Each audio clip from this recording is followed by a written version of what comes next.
မင်္ဂလာပေါင်းနဲ့ပြည့်စုံကြပါစေကိုယ်စိတ်နှဖျားကျမ်းမာချမ်းသာကြပါစေနမောတတဗုဒ္ဓဝေတောအရဟတောသမ္မာသမ္ဗုဒ္ဓတ္တနမောတတဗုဒ္ဓဝေတောအရဟတောသမ္မာသမ္ဗုဒ္ဓတ္တနမောတတဗုဒ္ဓဝေတောအရဟတောသမ္မာသမ္ဗုဒ္ဓတ္တ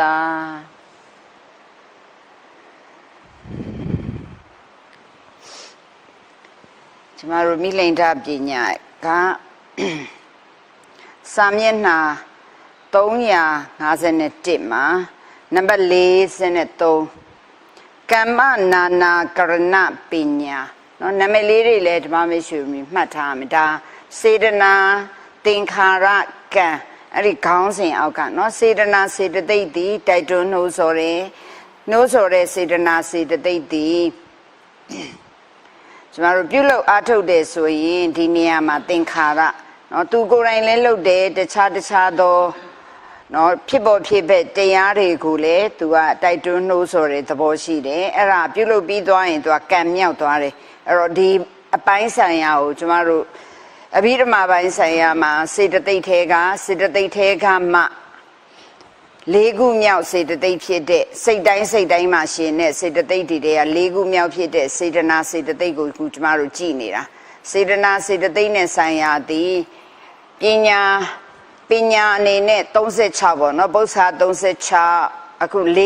42ခုပြီးသွားပြီအခု43ခုမြောက်အနေနဲ့အခုကျမတို့ကြည့်မှာပေါ့နော်ဒီမှာဆက်ကြည့်မယ်နောက်43ခုမြောက်မေခွန်းကိုမေးပြန်တယ်43ခုမြောက်မေခွန်းကဘာလဲဆိုရင်ကမ္မနာနာကရဏပညာပုတ်ဖြတ်မယ်နော်ကမ္မတစ်ခုနာနာအတီးသီးပေါ့နော်ကံအတီးသီးကရဏပြုလုပ်တယ်ကွဲနာနာဆိုတော့ကွဲပြားနေတယ်အတီးသီးကရဏဆိုတာပြုလုပ်မှုဖြစ်တယ်ပေါ့တော့ကြောင့်ကမ္မနာနာကရဏပညာတဲ့ကံကြောင့်ကမ္မကံကြောင့်နာနာကရဏမတူကွဲပြားမှုဖြစ်ရတယ်ဟုအဖြေထုတ်သောမေခွန်းဖြစ်ပါတယ်တဲ့နော်ဒါမေခွန်းအဖြေအနေနဲ့ကံဒီကြောင့်သာမတူကွဲပြားမှုဖြစ်ရတယ်အပေါ်တုန်းကနော်ပတာရအယုတ်၅ပါးသကုသောတခန္ဓာဇီဝကာယအဲ့ဒီပတာရယုတ်တို့သည်မတူညီတဲ့ကံတရားကြောင့်ဖြစ်ရတယ်အဲ့ဒီမှာသူကံနဲ့သူသကုပတာရမျက်စိအကြည့်ဖြစ်စေနိုင်တဲ့ကံတိုင်းသကုပတာရဖြစ်နိုင်တဲ့အဲ့ဒီအပိုင်းလေးတွေကိုရှင်းပြထားပြီးပြီเนาะအဲ့ဒါမှာကျမတို့မြေတစ်ခွက်ထဲမှာပဲမျိုးစေ့တွေကွဲပြားလို့ဒီတိုင်းပဲခန္ဓာကိုယ်မှာလဲကိုကြီးတစ်ခုလုံးမှာပဲသကုသောတခန္ဓာဇီဝကာယဆိုရဲမျက်စိနားနှာခေါင်းရှာကိုယ်တို့သည်မတူကွဲပြားတဲ့ကံကြောင့်ဖြစ်ရပါတယ်လို့ရှင်နာဂသေနဖြေတဲ့အခါမှာမိလိန်ဒမင်းကြီးကဒီမေခွန်းနဲ့အဖြေကိုသဘောကျသွားတယ်တဲ့တခါအဲ့ဒါမျိုးပဲဇဒတ်43ခုမြောက်မေခွန်းကလည်းဒါဝဲမေးတာကံကြောင့်မတူကွဲပြားမှုဖြစ်တဲ့နေရာမှာခုနကမျက်စိနားနှာခေါင်းရှာကိုယ်ဆိုရဲပတာရအကြည်ယုတ်တွေဖြစ်ရပုံကိုပြောတယ်အခုဒီနေရာမှာအရှင်ဖေရတဲ့လောကလူတွေဟာဘာကြောင့်တယောက်နဲ့တယောက်မတူကြတာလေတဲ့မိကွန်းကိုကြည့်မယ်ဒါတွေကကံနဲ့လာပြီနော်ကုသိုလ်ကံအကုသိုလ်ကံဓမ္မမိတ်ဆွေတို့အာယုံပြုရင်ရတယ်တချို့ကအသက်တူတယ်တချို့ကအသက်ရှည်တယ်ဒါတတွဲအသက်တူခြင်းအသက်ရှည်ခြင်းတချို့ကယောဂထူတယ်တချို့ကကျန်းမာတယ်နော်ယောဂထူတာရဲ့ကျန်းမာတာတတွဲတချို့ကအယုတ်ဆိုးတယ်တချို့ကလှပတယ်ဒါတွဲတချို့လူတွေကဩဇာရှိကြတယ်အစင်မြင့်ကြတယ်နော်တချို့ပုဂ္ဂိုလ်တွေကြတော့ဩဇာမရှိကြဘူးဘုံကံနေကြတယ်ဒီမှာတော့တွဲရဲ့ဩဇာရှိခြင်းနော်ဩဇာရှိခြင်းအစင်မြင့်နေဆိုတာကံနေပဲနော်တနည်းအားဖြင့်ဘုံကံနေကြီးတာကိုပြောတယ်တချို့ပုဂ္ဂိုလ်တွေကြတော့ဩဇာနော်တချို့ပုဂ္ဂိုလ်တွေကြတော့ဩဇာမရှိဘူးခုနကဩဇာရှိတယ်ဩဇာမရှိဘူးတချို့ကြတော့အစင်မြင့်တယ်အစင်မြင့်တယ်ဆိုတာကုသိုလ်ကံအစင်မြင့်တယ်တ ချို့ကကြတော့ဘုံကံနေတယ်ဒါတကျွဲတွေ့ထားတယ်ဘုံကံဆိုတာကုသိုလ်ကံမင်းတချို့ပုဂ္ဂိုလ်တွေကြတော့စီးစိမ်ဥစ္စာရှားပါပြီးတချို့ပုဂ္ဂိုလ်တွေကြတော့စီးစိမ်ဥစ္စာညာပြပြီးကျမ်းမာကြွယ်ဝချမ်းသာကြတယ်တချို့ပုဂ္ဂိုလ်တွေကမျိုးရိုးနေကြပြီးတချို့ပုဂ္ဂိုလ်တွေကြတော့မျိုးရိုးမြင်ပါတယ်တချို့ပုဂ္ဂိုလ်တွေကအသိဉာဏ်ထက်မြက်ပြီးအချို့ပုဂ္ဂိုလ်တွေကအသိဉာဏ်နဲ့ပါတဲ့ပညာမရှိဘူးဒါသူရဲ့မိကွန်းနေလူချင်းတော့တူပါရဲ့တူပါတယ်ဘာကြောင့်ဘာဖြစ်လို့အဲ့ဒီလိုကွဲပြားခြားနာတယ်လေဒီမေခွန်းကိုမိလိန်တာမင်းကြီးကမေးတယ်အဲ့တော့မိလိန်တာမင်းကြီးကမေးတာကိုရှင်နာဂတေနဖြေတာကိုကျမတို့ဖတ်ပြီးတဲ့သူလည်းရှိမှမဖတ်ရသေးသည်ပုဂ္ဂိုလ်တွေဆိုရင်လေဒီနေရာလေးမှာရက်ပြီးစဉ်းစားအောင်ဘာလို့အဲ့ဒီလိုကွဲပြားလဲဆိုရင်လူဖြစ်စေတာကတော့ကုသိုလ်ကံပဲပေါ့ဟုတ်တယ်လားလူဖြစ်စေတာကုသိုလ်ကံကြီးပဲလူဖြစ်စေတဲ့ကုသိုလ်ကံချင်းတူတော်လေအဲ့ဒီလိုကွဲပြားနေတာဘာကြောင့်လဲကုသိုလ်ကံအားကောင်းလုပ်တဲ့သူရဲ့ကုသိုလ်ကံကိုအားနေအောင်လုပ်တာအဲ့တော့ကုသိုလ်ကံအားကောင်းတာအောင်လုပ်တယ်ဆိုတာဘာကိုပြောတာလဲစဉ်းစားပါအောင်လူဖြစ်စေတာကုသိုလ်ကံအဲ့တော့အားကောင်းအောင်လုပ်တယ်ဆိုတာဘာလဲကုသိုလ်တွေထပ်လုပ်တာကိုဆိုလိုတာပေါ့မျိုးတူကုသိုလ်တွေဖြစ်မှာပေါ့စာလို့ပြောရင်အမျက်စားဖြစ်အောင်ကုသိုလ်တွေစင့်သွားတာကိုဆိုလိုတာပေါ့ဟုတ်လားဥက္ကဋ္ဌဆိုတာရှေးရောနောက်ကကုသိုလ်တွေချမ်းရံတယ်အဲ့ဒီကုသိုလ်ညံဖြစ်အောင်လုပ်တာဘယ်ဟာကြောင့်လဲကုသိုလ်ကညံဖြစ်နေဆိုဩမကဖြစ်တာပေါ့ညံဖြစ်တာဘာလို့လက်ချက်လဲအကုသိုလ်ပေါ့မစင်ကြယ်တဲ့ကုသိုလ်ကံနေကြောင့်အားနေမယ်မဟုတ်လားဟိုနာကအရှင်နာဂသေနာဖြေတာကိုခဏထားကို့မှာကျမတို့မှာဓမ္မနဲ့ပတ်သက်ဘလို့အသိရှိမလဲစဉ်းစားရမှာပေါ့နော်ကုသိုလ်တွေမှာအစစ်မြင့်သွားတယ်ဆိုတာဉာဏ်နဲ့ရှင်ပြီးကုသိုလ်မှာနှစ်စားပဲရှိတယ်ဉာဏ်ရှင်တဲ့ကုသိုလ်ရဲ့ဉာဏ်ရှင်တဲ့ကုသိုလ်ရဲ့နှစ်ခုပဲရှိမှာဟုတ်လားဉာဏ်ရှင်တဲ့ကုသိုလ်ဆိုအစစ်မြင့်မှာပေါ့ဉာဏ်ကောင်းမှာပေါ့ဉာဏ်ရှင်တဲ့ကုသိုလ်ဆိုအစစ်နှိမ်မှာပေါ့ဟုတ်တယ်လားနောက်တစ်ချက်စဉ်းစားအဲ့ဒီဉာဏ်ရှင်တဲ့ကုသိုလ်မှာပဲအမျက်စားဖြစ်သွားအောင်ကပုပ္ပယောအပရာယောကုသိုလ်နဲ့ထောက်ပတ်နေရမှာလုပ်နေရမှာအားကောင်းလုပ်ရမှာညံ့သွားတာ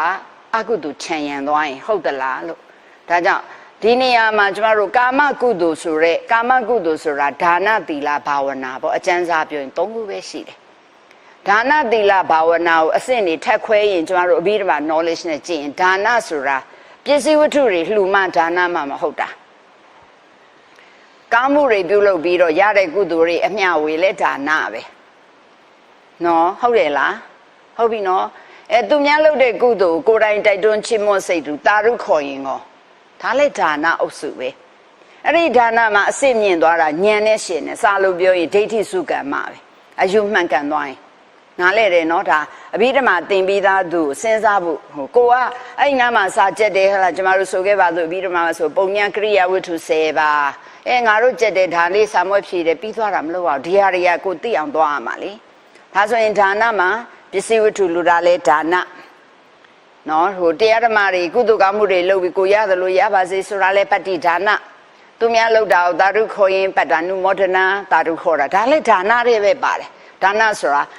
give and take ပေးတဲ့သူရှိတယ်လို့ယူတဲ့သူရှိမှဒါအထမြောက်မှာ哦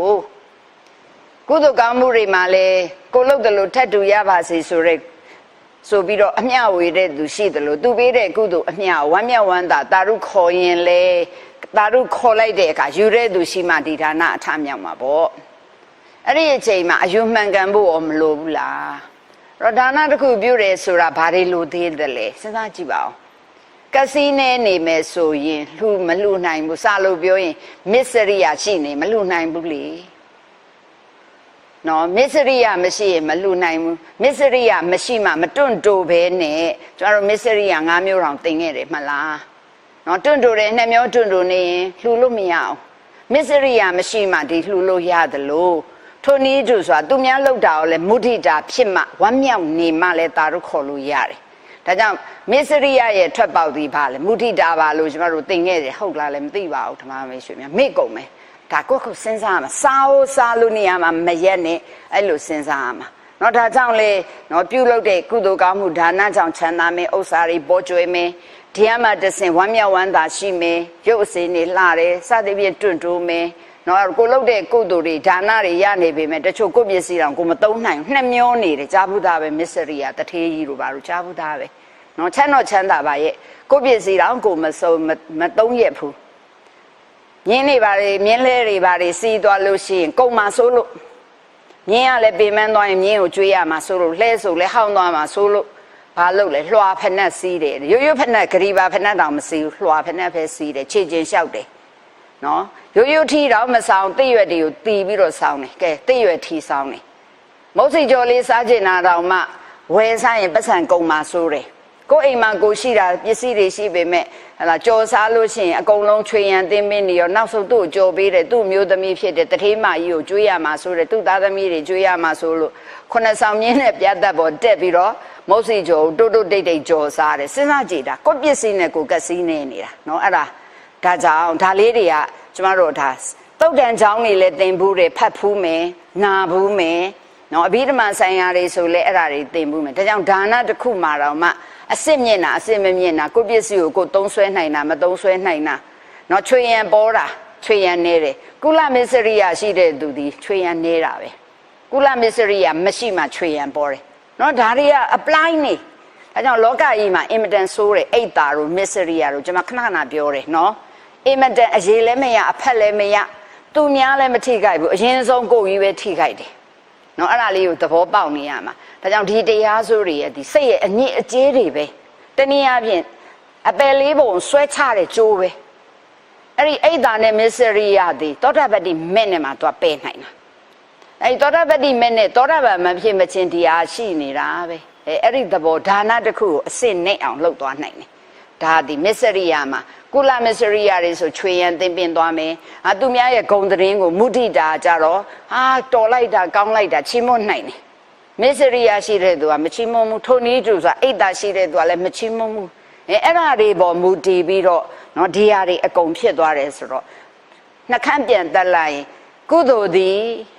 ကောင်းတယ်အပြစ်ကင်းတယ်ကောင်းတဲ့အကျိုးပေးတယ်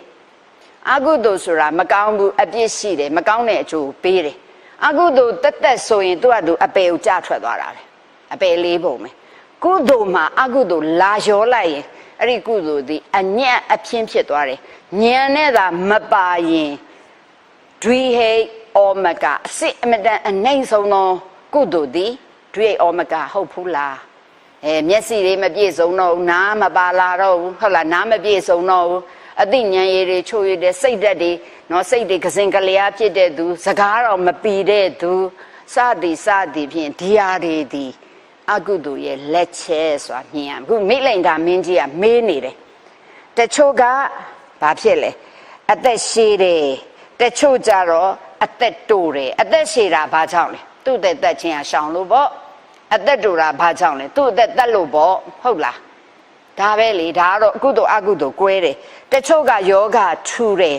တချို့ကကျမ်းမာဒါလဲပါဏာတိပါဒနဲ့ဆိုင်တာပဲဒါကြောင့်အသက်ရှည်ပါစေကျမ်းမာပါစေတွဲရတယ်သက်ရှည်ကျမ်းမာဆရာတော်ဘုရားကြီးအမြဲတမ်းစုပေးတဲ့ထဲမှာအသက်ရှည်ုံနေမကောက်ကျမ်းမာဖို့လဲလိုတယ်မကျမ်းမာပဲအိယာရဲလဲပြီးအသက်တွေရှည်နေအလကားပဲ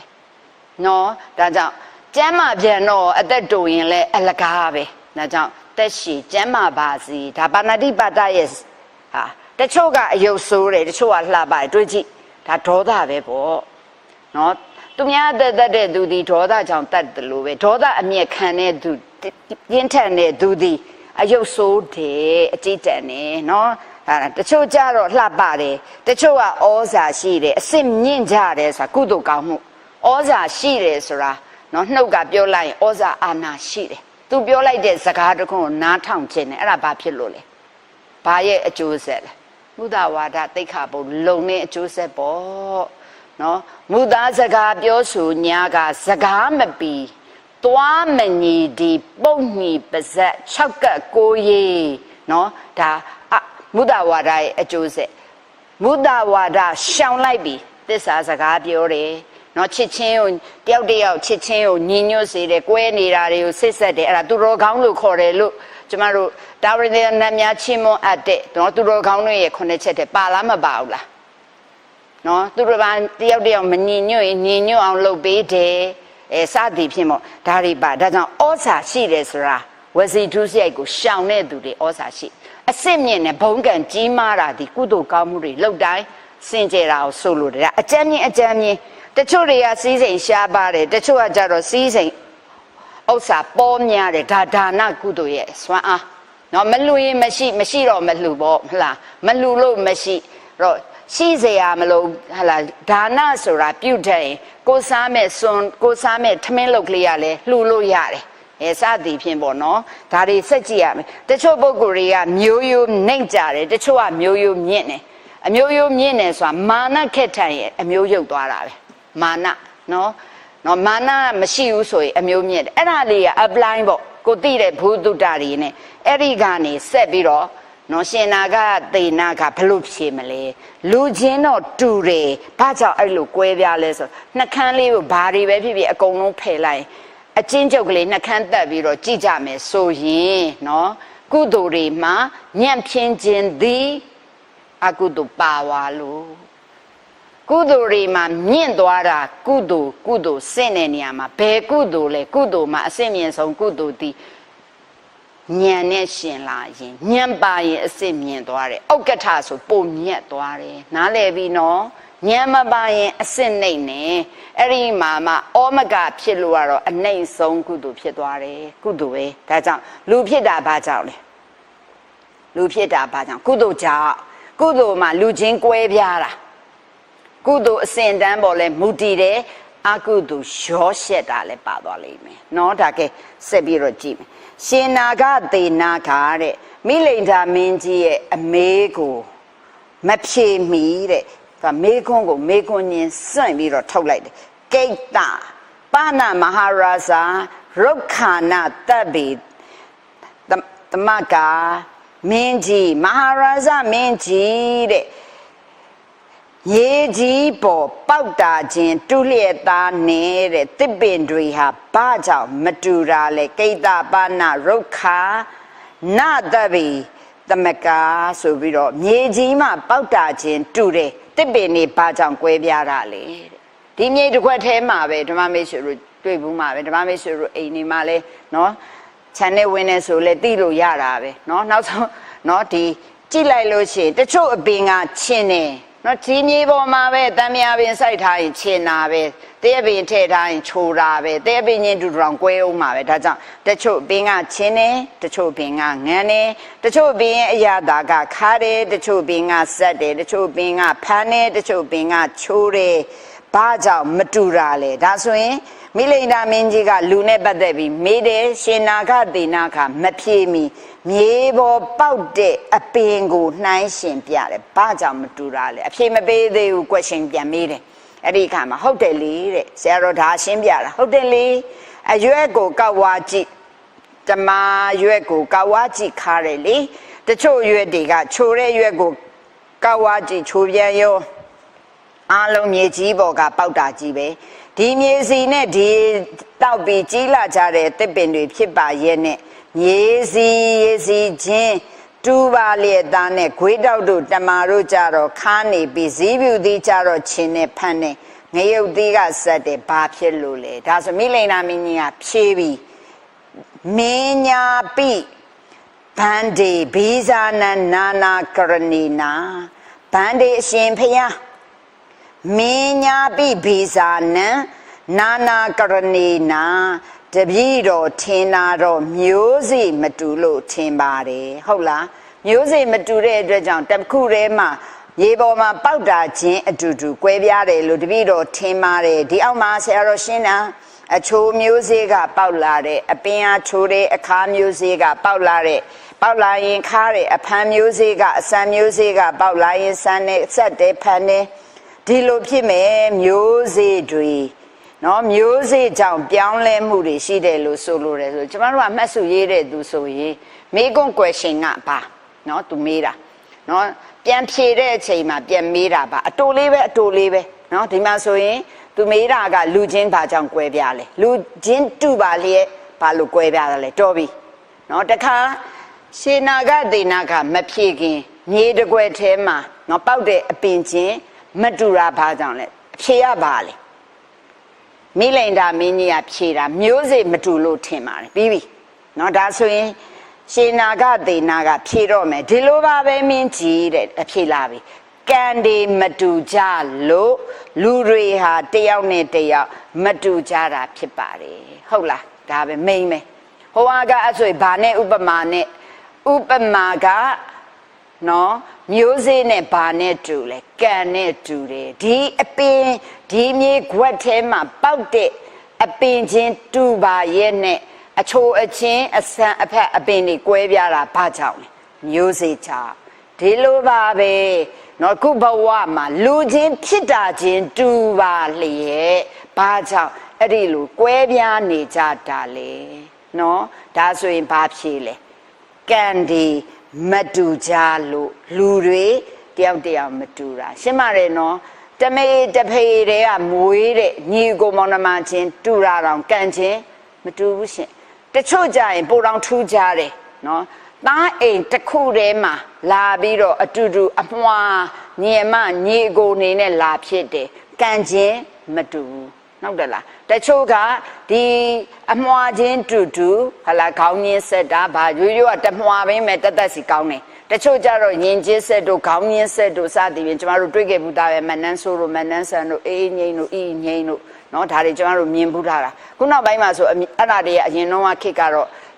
ဒါကြော်ကြားခဲ့တာခုနောက်ပိုင်းနေမှာမွေးတာတွေပိုတော့များသေးပါတယ်နော်ဆိုပါဆိုရင်အဲ့ဒါတွေကြတော့မတူကြတာဘာကွဲသွားတယ်လဲဒါလည်းကံမဲနော်ကွဲပြားတာတချို့ကကြတော့မွေးတာကြီးတူတူအသက်ရှည်တယ်တချို့ကြတော့တိုသွားတယ်သေသွားတယ်နော်တချို့ကြတော့အောင်မြင်သွားတယ်တချို့ကြတော့မအောင်မြင်တချို့ကြတော့လည်းအတူတူအောင်မြင်တာချင်းအတူတူစသည်ဖြင့်အများကြီးပါပဲဒါတွေဖြစ်ရတယ်ဒါကြောင့်ဘာလဲကံနေမတူကြလို့လူတွေတယောက်နဲ့တယောက်မတူကြတာရှင်နာဂသေနာရဲ့အဖြစ်အတ္တာသည်တဲ့ဘယ်တုတ်ကတလဲဒါစာမွေးမေကွန်းဆိုရင်သုလကမ္မဝိဘင်္ဂတုတ်က just ထုတ်ထားမှာဒါသုလကမ္မဝိဘင်္ဂတုတ်ကနေဖြည့်တယ်ဒီမှာတို့ကအခုနော်တုဒ္ဒဂဝေတိအတန်တုဒ္ဒဓမ္မဂဝေတိတန်ဖြစ်သွားပြီနော်ရှာမိရမှာဆိုဒါမျိုးတွေယူကိုယူရမှာဖြည့်ရတော့မှာနော်ဖြစ်နိုင်ရင်အဲ့ဒါတွေရှာဖတ်မှာပေါ့မဖတ်နိုင်ရင်တော့မှဒီနာမည်သိနေရမယ်သူ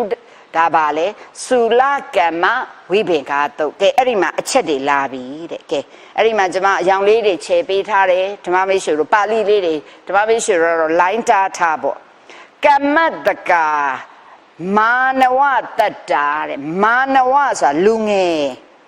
နော်မာနဝဆိုတာလူငယ်အေးတဲ့လူငယ်တဲ့နော်ဒါအေးဆိုတာထည့်မပြောပါဘူးဒါဆရာတော်ကရှင်းတဲ့နေရာစကားထည့်လိုက်တာတကယ်တော့မာနဝလူငယ်တတ္တာပါလေတတ္တဝါတဲ့လူငယ်တတ္တဝါတွေဟာတဲ့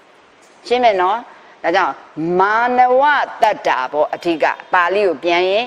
မာနဝတတ္တာမာနဝဆိုတာလူငယ်တတ္တာတတ္တဝါတွေဟာအဓိကမိန်းကလာပြီးနော်ဒီလိုယူလိုက်မယ်ကျွန်မဒါလေးကိုတတ်တတ်ယူလိုက်မယ်မာနဝလူငယ်တတ္တာတတ္တဝါ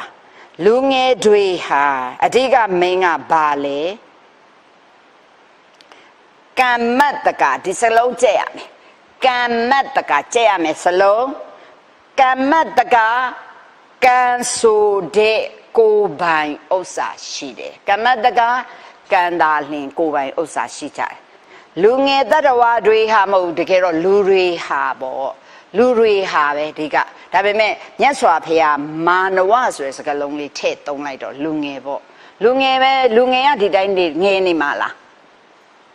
လူငယ်ကနေလူရွယ်လူရွယ်ကနေလူကြီးဟုတ်လားလူတွေပဲလားမဟုတ်ဘူးဘာလားမလဲနတ်တွေရောဟုတ်လားတခြားတပယ်လေးဘုံသားတွေရောတရစ္ဆာန်တွေရောအဲ့ဒါတတ္တာလို့ထည့်တယ်တတ္တဝါတွေဟာမိန်းကဒါပါပဲနော်အဓိကမိန်းကဘယ်သူမဆို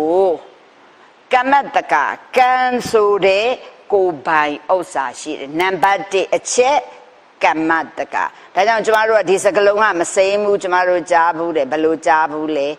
တတ်ဘေတတ္တာကမ္မတကကြားဘူးလား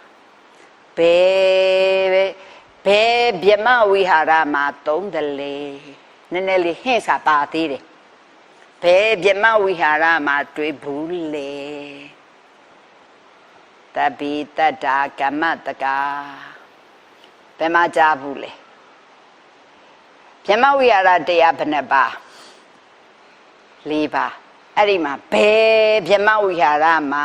ကြားဘူးလေတပိတ္တာကမ္မတကာဘယ်မှာကြားဘူးတာလဲ၄ခုမြောက်ပေါ့ဥပိ္ပခာလေးစာရီများနော်စာအုပ်ထဲကိုပြန်ကုန်မယ်နော်ဟုတ်တယ်မလားဟုတ်တယ်လားကရုဏာကဲမေတ္တာကြတော့ဘာလဲမေတ္တာကြတော့မေတ္တာပွားတာဘာလဲတပိတ္တာဒုက္ခိတာဟွန်တုခေဒုက္ခိနောဟွန်တုခေမိနောဟွန်တုဒုက္ခိတ္တာဟွန်တုဟုတ်တယ်လားနော်ဟုတ်တယ်လားကရုဏာကြတော့ဗာလေတဗ္ဗေတတ္တာတဗ္ဗယအလုံးစုံတတ္တာတတ္တဝါမှန်သမျှတို့သည်ဟုတ်ပြီနော်ကရုဏာပွားရင်ဗာလေဒုက္ခမုံစံတုဆင်းရဲဒုက္ခလွတ်ကြပါစေကြုံတွေ့နေတဲ့ဆင်းရဲဒုက္ခဟုတ်ရဲ့လားကဲမုဒိတာကြတော့တဗ္ဗေတတ္တာဒီနော်ယထာလတ္တာတမ္ပတိတောဟုတ်တယ်လားရထားတဲ့စီးစိမ်တွေကနေဆုပ်ယုပ်ခြင်းမရှိပါစေနဲ့ဥပိ္ပခာကြတော့တဗ္ဗေတတ္တာကမ္မတကာကံသာလေကိုယ်ပိုင်ဥစ္စာမေးကုန်တယ်အဲ့ဒါလက်တွေ့လောက်ရမှာစာအုပ်ထဲမှာစာမောဖြည့်ပြီးငါတာဝန်ကျေးပြီးတို့ရေးငါတာဝန်ကျေးပြီးဟေ့ငါနော်တုတ္တဓမ္မဒီပလိုမာအောင်ပြီးငါလည်းရထားပြီးပြီဆိုပြီးရက်မထားနဲ့လေမေးလိုက်တောက်ခနဲ့ဆိုဖြစ်ရမှာကဲဒါဆိုရင်ကမ္မတကာဆိုတဲ့စကားလုံးကြားဘူးလားစာများရမလားလို့စာတစ်လုံးကျက်ပေးတာသူတို့အကုန်မေးနံပါတ်1ကျက်မယ်နံပါတ်1ကမ္မတကာကံဆိုတဲ့ကိုယ်ပိုင်ဥစ္စာရှိကြတယ်နံပါတ်2ကမ္မဒါယာတာကံပေးတဲ့အမွေကိုခံယူကြရတယ်ကျဲရမယ့်စလုံးတော့ဘယ်တုတ်ကလဲသုလကမ္မဝိပင်္ဂတုတ်နော်ကဲဒါဆိုရင်နံပါတ်မှာ3ကမ္မယောနိကံသာလေအကြောင်းရှိကြတယ်ကံနံပါတ်4ကမ္မဗန္ဓုကံဆိုတဲ့ဆွေမျိုးရှိကြတယ်ဗန္ဓုစလုံးပေါင်းနေတေချာကြည့်ရမယ်နော်နံပါတ်5ကမ္မပတိတရဏဆိုအာကိုရာပတိတရဏကံသာလေအာကိုရာရှိကြတယ်နံပါတ်6ကမ္မတတ္တိဝိပဇ္ဇတိယရိတံဟိနပဏိတတာယဟိနဆိုတာဘာလဲဟိနညံ့တာလေဟုတ်တယ်လားနော်ပဏိတမြတ်တယ်ပေါ့ရုပ်တယ်မြတ်တယ်ဒါကိုဟိနနဲ့ပဏိတစလုံးပေါင်းရေးလိုက်တော့ဟိနပဏိတတာယတဲ့အစင်နေနဲ့အစင်မြင့်နဲ့ဟလာလို့ကွဲပြားအောင်လှုပ်လိုက်တာဘု து လက်ချက်လေတဲ့တတ္တဝါတွေကမ္မံတတ္တိဝိပဇ္ဇတိယတိတံဘာတွေလေတဲ့ရုပ်ညံ့နဲ့မြင့်မြတ်တယ်လို့အဲ့ဒီလိုကွဲပြားအောင်သတ်မှတ်တာဘု து လေတဲ့ကံပဲ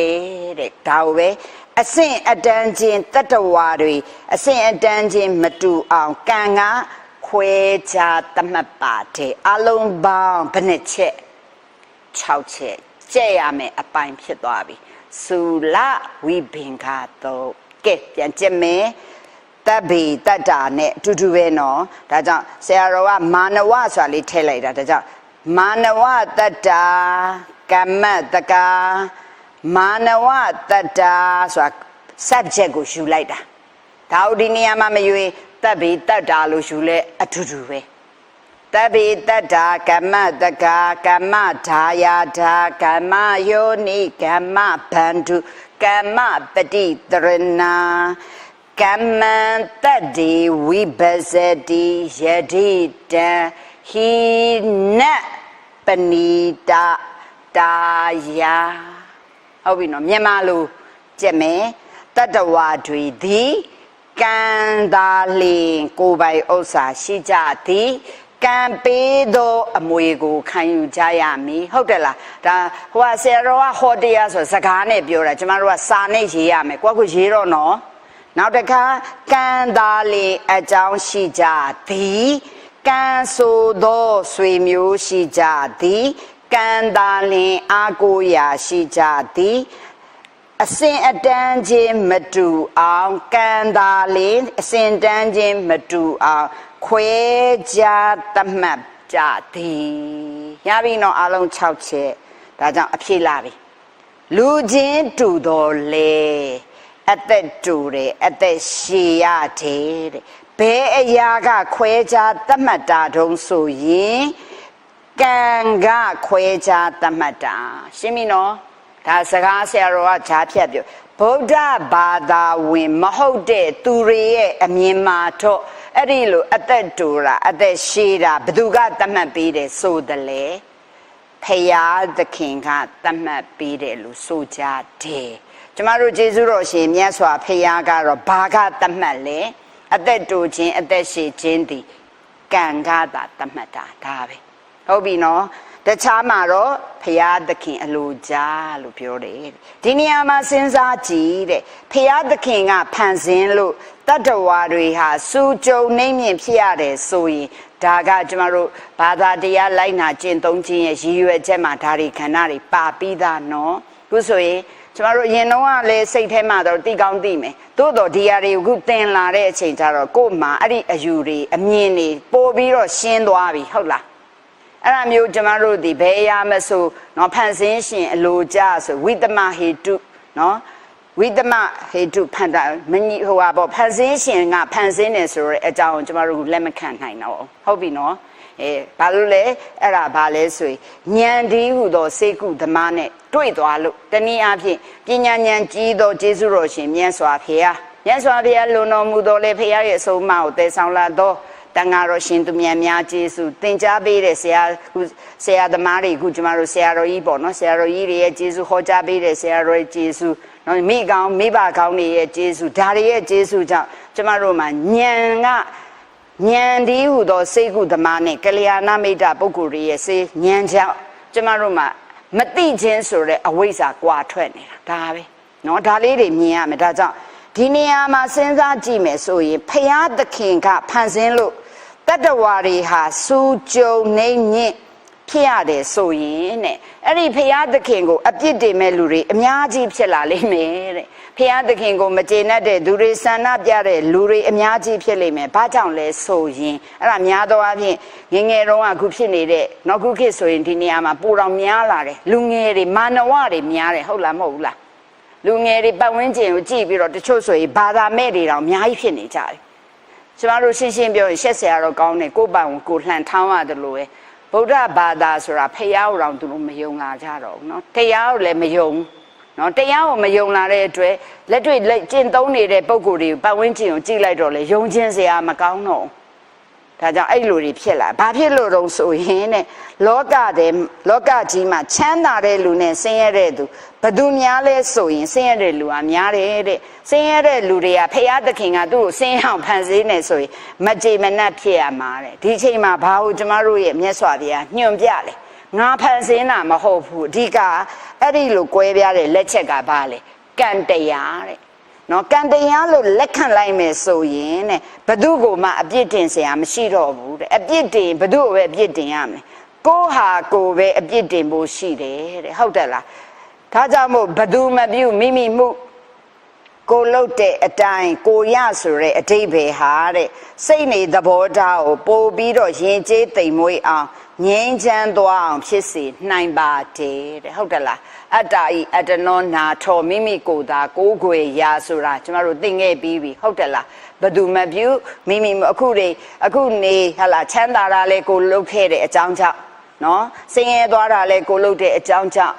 ရတဲ့စီစိန်တွေပျက်စီးသွားတယ်မီလောင်သွားတယ်ဘာညာစသည်ဖြင့်အလိန်ခံရတယ်ဒါတွေလက်ကိုမစင်ကြခဲ့လို့ပေါ့ဒါလိုတွေးလို့ရလာတယ်ဒါကြောင့်ဘသူမပြုမိမိမှုကိုလုတ်တဲ့အတိုင်းကိုရဆိုတဲ့အဓိပ္ပာယ်ဟာစိတ်နေသဘောထားကိုပိုးပြီး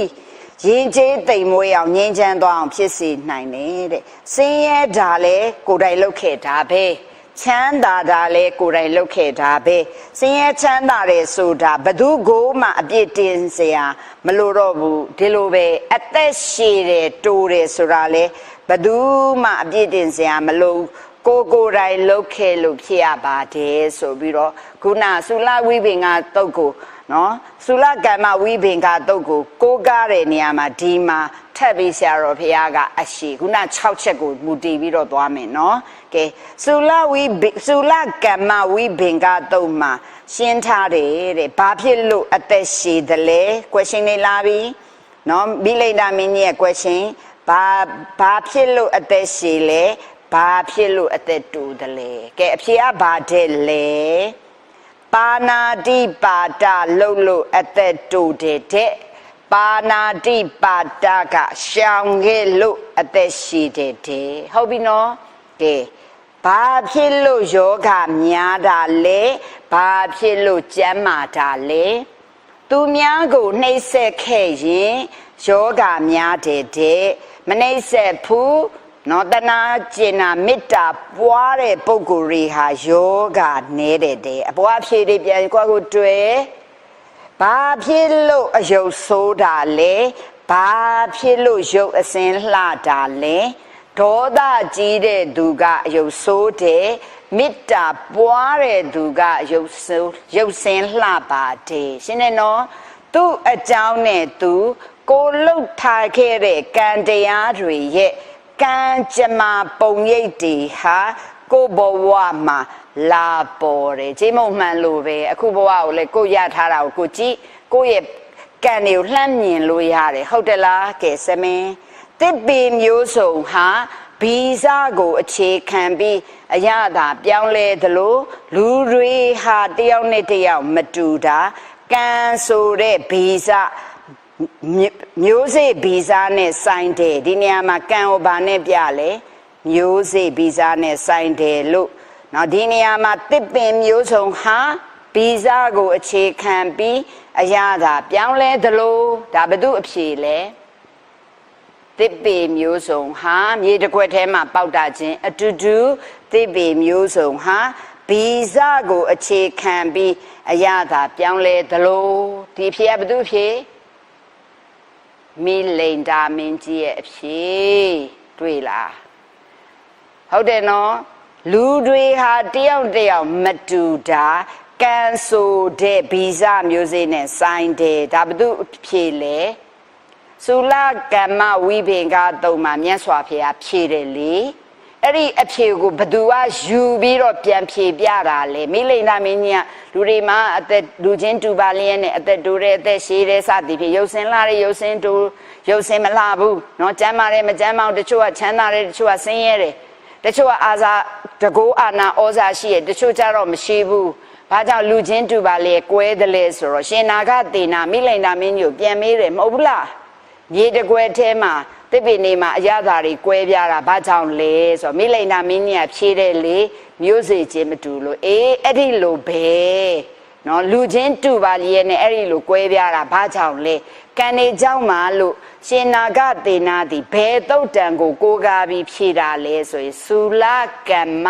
ဝိပင်္ဂတုတ်ကိုပြောတာနောက်လေလားဒါဆိုရင်လူချင်းတူပါလူတွေဟာ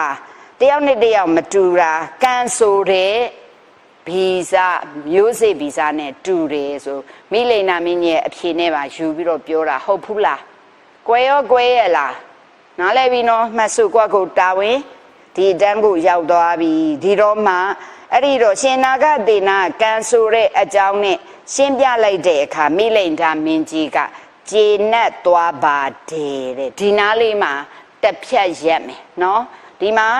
နံပါတ်44ပညာကိုခဏခြံလိုက်မယ်ဒါတွေကကျမတို့နောက်ဟာနဲ့တူလိုက်မယ်ဆိုတော့အခုကျမတို့43ပြီးတဲ့အခါမှာ50ခွန်ကိုသွားမယ်ဓမ္မမိတ်ဆွေများရှင်ဟုတ်တယ်အပိုင်း21စာမျက်နှာ404ကမ္မဖလအဋ္ဌိဘာဝပညာ သူ့ရဲ့အပေါ်မှာလဲလေသူ့ရဲ့အပေါ်မှာအခုဒါ59နော်59ရဲ့အပေါ်မှာ56ရှိတယ်အဲ့ဒီ56ထဲမှာလဲခုနကအပင်ခုနဥစ္စာမျိုးလေးပါတယ်ဒါပေမဲ့ဒီခေါင်းစဉ်ကခုနကအသက်ကောင်လိပ်ပြကောင်ဝင်းမြင်ကောင်ဆိုတဲ့အပိုင်းနဲ့ပြန်ရောမှဖြစ်တဲ့အတွက်ဒါကိုကျွန်မခြံထားတယ်เนาะဒီမှာမိတ်ဆွေများသူ့ကိုခြံထိုက်တယ်တကယ်တော့56ထဲမှာလဲအဲ့ဒီပုံစံခက်စင်စင်ပါတယ်เนาะအဲ့တော့ခက်စင်စင်ပါတယ်သို့တော့အဲ့ဒီကြမှာပဲကျွန်မတို့ကြည့်တော့မယ်เนาะဒီမှာကြည့်ရင်လဲเนาะအဲ့တော့ခဏထားလိုက်မယ်အဲ့တော့အခုကျွန်မတို့ဘာကိုကြည့်မလဲဆိုရင်59ကိုကြည့်မယ်ကမ္မဖလအဋ္ဌိဘာဝပညာဆိုတော့ပု္ပ္ပာပေါ့နော်ကမ္မဖလကမ္မကံဖလဆိုတာဘာလဲအကျိုးအဋ္ဌိဆိုတော့ဘာလဲရှိတာပေါ့နော်အဋ္ဌိဘာဝပညာတဲ့ကံရဲ့အကျိုးရှိမရှိမေးတာတဲ့မဟုတ်ဖဲတဲ့ကိုယ်ကဒီနေရာမှာကမ္မဖလဆိုတာကံရဲ့အကျိုးအဋ္ဌိဆိုတာရှိတာအဋ္ဌိဘာဝမေးတာမဟုတ်ဖဲကံတရားရှိတယ်ဆိုတာ ਨੇ ပတ်သက်မေခွန်းကြည့်အဲ့ပုံစံနော်ကမ္မဖလအဋ္ဌိဘာဝပညာကမ္မဖလကံရဲ့အကျိုး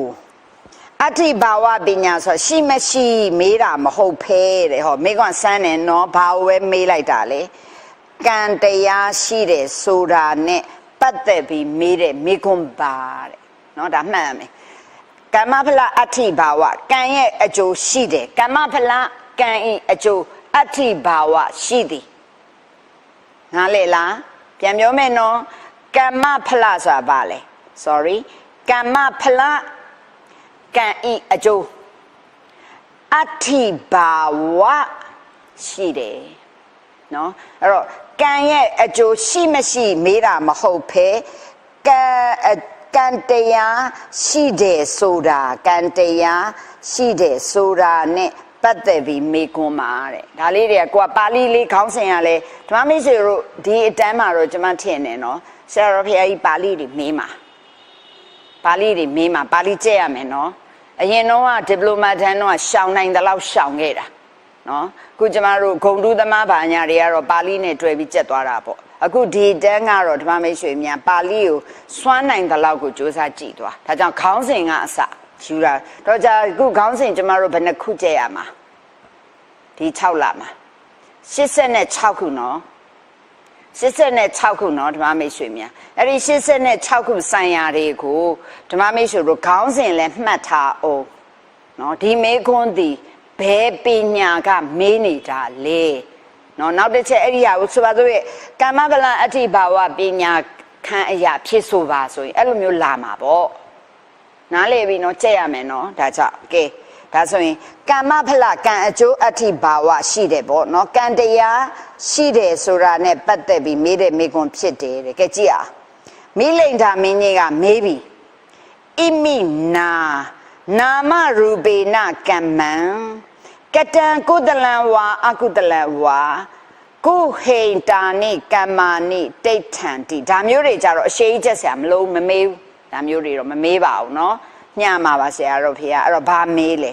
အရှင်ဖေရเนาะဒီယုတ်နံဒါမျိုးကြရင်ပါဠိကိုကျမတို့ကမကျက်နိုင်မြန်မာလိုသိချချက်ဒီယုတ်နံနဲ့ကောင်းတာရောမကောင်းတာရောဒီယုတ်နံနဲ့ဆိုတာဒီတတ္တဝါကိုမိမိရဲ့ယုတ်နံဆိုတာတက်ရှိတတ္တဝါတယောက်မှာပရမတ်အနေနဲ့ပြောရင်ယုတ်နံရှိတယ်မဟုတ်လားဓမ္မမိတ်ဆွေတို့မှာဘာရှိလဲတကယ်ရှိတာယုတ်တရားနံတရားဒေါခင်လတေမှာရောယုတ်တရားနံတရားပဲရှိတယ်မိလိန်ဓာမင်းကြီးမှာရောယုတ်နဲ့နံပဲရှင်နာဂသေနာမှာရောယုတ်နဲ့နံပဲဒါကိုပြောတာဒီယုတ်နံနဲ့တဲ့ကောင်းတာရောမကောင်းတာရောဒါမြန်မာလိုပါဠိလိုကောင်းတာကိုပါလေကုသိုလ်မကောင်းတာကပါလေအကုသိုလ်တူတူရဲ့နော်ကုသိုလ်ရောအကုသိုလ်ရောလောက်ကြတယ်ရှင်းပါလားဒီယုတ်နံကြီးနဲ့ပဲကျမတို့မြန်မာလိုပြောရင်ကောင်းတာတွေရောမကောင်းတာတွေရောလောက်ကြတယ်ပါဠိလိုကုသိုလ်တွေရောအကုသိုလ်တွေရောလောက်ကြတယ်ဟုတ်ပါလားအဲ့ဒီလောက်လိုက်တဲ့ကံတွေဟာတဲ့ကဲကုသိုလ်အကုသိုလ်တွေကိုဘာနဲ့လောက်လဲကာယနဲ့လည်းလောက်တယ်ဝစီနဲ့လည်းပြောတယ်နော်မနှောနဲ့လည်းကြံတယ်စာလိုပြောရင် ကာယကံဝစီကံမနောကံနေနဲ့တနေ့တနေ့မှာကောင်းတာတွေရောမကောင်းတာတွေရောလုပ်ခဲ့ကြတယ်တဲ့အဲ့ဒီကံတွေဟာတဲ့နော်ဘယ်မှာတည်ရှိနေသလဲဒါကံတရားသည်ဘယ်နေရာမှာတည်ရှိနေသလဲအဲ့ဒီမေးခွန်းတော့ရအောင်ကြက် question မယ်နားလေပြီနော်အဲ့တော့ပါဠိလိုကြီးမလို့အဲ့လောက်အရှိကြီးမှာဣမိနာနာမရူပေနာဤယုတ်နံနှင့်ကမ္မံကုတလံဝါအကုတလံဝါကတံကုသိုလ်ရေယောအကုသိုလ်ရေယောလောက်ကြတယ်ကုဟိဘယ်နေရာမှာပေါ့နော်ကုဟိတာနိကမ္မာနိတိဋ္ဌာနိတိဋ္ဌာနိတီးနေတယ်လေတဲ့ကုဟိနဲ့အဲ့ဒီကံနေဟာတဲ့ဘယ်နေရာမှာတည်ရှိနေပါသလဲတဲ့ဒါပဲမှန်းပြီးတော့ပါဠိကိုကြည့်အောင်ဣမိနာလိုက်ပူဇော်ကြည့်အောင်နော်ဣမိနာနာမရူပေနာဒီယုတ်နံနှင့်ဟုတ်လားကောင်းတာယောမကောင်းတာယောပါဠိလိုကုသိုလ်ယောအကုသိုလ်ယောလောက်ကြတယ်ပါဠိလိုပြောရင်ကတံစာပြုလုပ်တယ်တဲ့ကမ္မံကတံကုတလံကမ္မံဝါအကုတလံကမ္မံဒီကောင်းတာတွေရောမကောင်းတာတွေရောကောင်းတာကကုသိုလ်မကောင်းတာကအကုသိုလ်ကံဒီကမ္မံကံဒီကိုကတံလောက်ကြတယ်ရှင်းလားပြန်ပြောမယ်ဒီယုတ်နံနဲ့ကောင်းတာရောမကောင်းတာရောကုသိုလ်အကုသိုလ်ပြောတယ်ကုသိုလ်ရောအကုသိုလ်ရောကုသိုလ်ကကုတလံအကုသိုလ်ကအကုတလံလောက်ကြတယ်ကတံကတံဆိုလောက်တာရှင်းလားပါဠိလိုပြောကြစို့ဣမိနာနာမရူပေနာဤယုတ်နံနှင့်ကောင်းတာရောမကောင်းတာရောကုသိုလ်ရောအကုသိုလ်ရောလောက်ကြတယ်ကမ္မံကတံကုတလံဝါအကုတလံဝါကုသိုလ်ရောအကုသိုလ်ရောကမ္မံကံနေကိုကတံလောက်ကြတယ်ရပြီနော်သူပါဠိလေးနဲ့ဒီပါဠိလေးနဲ့ဒီထိလေးကဒီဟာလေးပဲဒီကစတယ်လောက်ကြတယ်ဒါပြီးသွားပြီနော်ဒါဣမိနာနာမရူပေနာဒီယုတ်နံနှင့်အကျဉ်းစားပြောတာကမ္မံကတံကုတလံဝါအကုတလံဝါအတိပ္ပယ်ကကောင်းတာယောဒါကိုပြောရင်ကုသိုလ်ယောမကောင်းတာယောအကုသိုလ်ယောကံဒီကိုကံနေကိုလောက်ကြတယ်ကမ္မံကတံလောက်ကြပါတယ်ရပြီနော်ကဲကုဟိကုဟိတာနိကမ္မာနိတိဋ္ဌံတိဒီလောက်တဲ့ကံတရားတွေဟာကုဟိတာနိကမ္မာနိဒီလောက်တဲ့ကံတရားတွေဟာကုဟိဘယ်မှာတိဋ္ဌံတိတိဋ္ဌံတိဒီရှိနေပါတလေကုဟိဘယ်မှာတိဋ္ဌံတိဒီရှိနေပါတလေရပြီလားရပြီနော်နည်းနည်းလေးမှန်းကြည့်လို့တတ်အောင်ပါဓမ္မမိတ်ဆွေများနော်ဒါဟိုကိုကဒီတန်းကိုရောက်နေဆိုအမှန်မှန်ဆိုရင်ဓမ္မမိတ်ဆိုတာရှာဖွေတော့ကြည့်ရမှာအခုဒီမှာတော့ဆရာတော်ဘုရားကြီးပြောတဲ့အတိုင်းကဲတူတူလေးကျင့်ကြည့်အောင်နော်ကြည့်အောင်မြန်မာလိုအရင်ကျင့်မယ်ဒီယုတ်နံနဲ့ကောင်းတာရောမကောင်းတာရောဒါဆရာတော်ကဘာသာပြန်ပေးနေတာစာလိုပြောရင်ကုသိုလ်ရောအကုသိုလ်ရောလောက်ကြတယ်ကံတွေလောက်ကြတယ်ပါဠိလိုပြောမယ်ဒီယုတ်နံနဲ့ဣမိနာနာမရူပေနာကောင်းတာရောမကောင်းတာရောကောင်းတာရောကုတလံဝါနော်မကောင်းတာရောအကုတလံဝါတနည်းကုသိုလ်ရောအကုသိုလ်ရောကုတလံဝါအကုတလံဝါလောက်ကြတယ်ကမ္မံကတံရှင်းနေနော်ရပြီလားကဲအောက်ကိုသွားမယ်အဲ့ဒီလိုလှုပ်တဲ့ကံတရားတွေဟာ အဲ့ဒီလိုလှုပ်တဲ့ကံတရားတွေဟာဒါနိကမ္မာနိဟုတ်ပြီနော်ဘယ်မှာတည်ရှိနေတယ်လဲကုဟိန်တိတ်ထန်တီကုဟိန်တိတ်ထန်ဤဘယ်မှာတည်ရှိနေတယ်လဲဘာဒီလဲအဲ့ဒီကံဒီဟာဒါနိကမ္မာနိဒီကံဒီဟာဘယ်မှာတည်ရှိနေတယ်လဲရပြီနော်မှန်းလို့ရနော် question နေကြရင်ဓမ္မမိတ်ဆွေတို့လာကာကြီးစလုံးနေလွယ်အောင်ပြောတာနော်ကာကြီးစလုံးနေမှာတွေ့မယ်ကောတို့ကိန်းတို့နော်ဒီနေရာမှာဆိုကုဟိန်နော်ဒါမျိုးလေးတွေတွေ့မယ်နော်တော်ပြီကဲအဲ့တော့ဒါလေးကဒါမူရင်း question ဘယ်သူမေးတာလဲမေးလိန်ဒါမင်းကြီးရဲ့ question ပေါ့နော်အဲ့ဒီအခါမှာတဲ့မြန်မာလိုအဖြောင့်လေးပဲပြောပါဆိုဆရာတော်မြန်မာလိုအဖြောင့်လေးရေးတယ်တတ္တဝါတွေလှုပ်တဲ့ကံတရားတွေကဘယ်မှာတည်နေတယ်လဲဒါပဲတတ္တဝါတွေကကောင်းတာတွေလည်းမကောင်းတာကိုလှုပ်တယ်အဲ့ဒီလှုပ်တဲ့ကံတွေဟာတဲ့ဘယ်မှာတည်နေတာလဲတဲ့ question ကဒါပဲကျမတို့ ਨੇ အဲ့တတ္တဝါတွေကိုတတ္တဝါလို့မကြည့်နဲ့ကိုယ့်ကိုကြည့်ကျမတို့နေ့တိုင်းကဲဒီနေ့မနေ့နဲ့အခုချိန်ထိပဲနော်ကောင်းတာတွေလည်းလုပ်ခဲ့တယ်မကောင်းတာလည်းလုပ်ခဲ့စာသင်နေချိန်တော့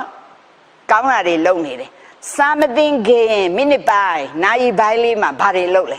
ကောင်းတာလည်းဖြစ်ချင်းဖြစ်မယ်မကောင်းတာလည်းဖြစ်ချင်းဖြစ်မယ်ဟုတ်လားစာသင်ကန်နေဆိုတော့မှ wifi ကပြည့်နေတယ်ကဲကျွန်တော်တို့ဒီနေ့စာမသင်နိုင်ပါမလားနော်အဲ့ဒါပြည့်နေတာတရက်နှစ်ရက်ရှိပြီအဲ့ဒါလာပြီဆိုတော့ဒီနေ့အားချင်းလာပြေးနေတယ်ကဲဘာလုပ်နေလဲကျမတို့ဗျာများရတာပေါ့နော်မီးပြက်တာတစ်မျိုး wifi ပြက်တာတစ်မျိုးမီးလာတဲ့ wifi ပြက်တယ်wifi ကောင်းတဲ့မီးပြက်တယ်စာကျမတို့ဘာဖြစ်နေလဲဒီမှာရောက်ရက်ခက်နေကုသိုလ်စိတ်လားအကုသိုလ်စိတ်လား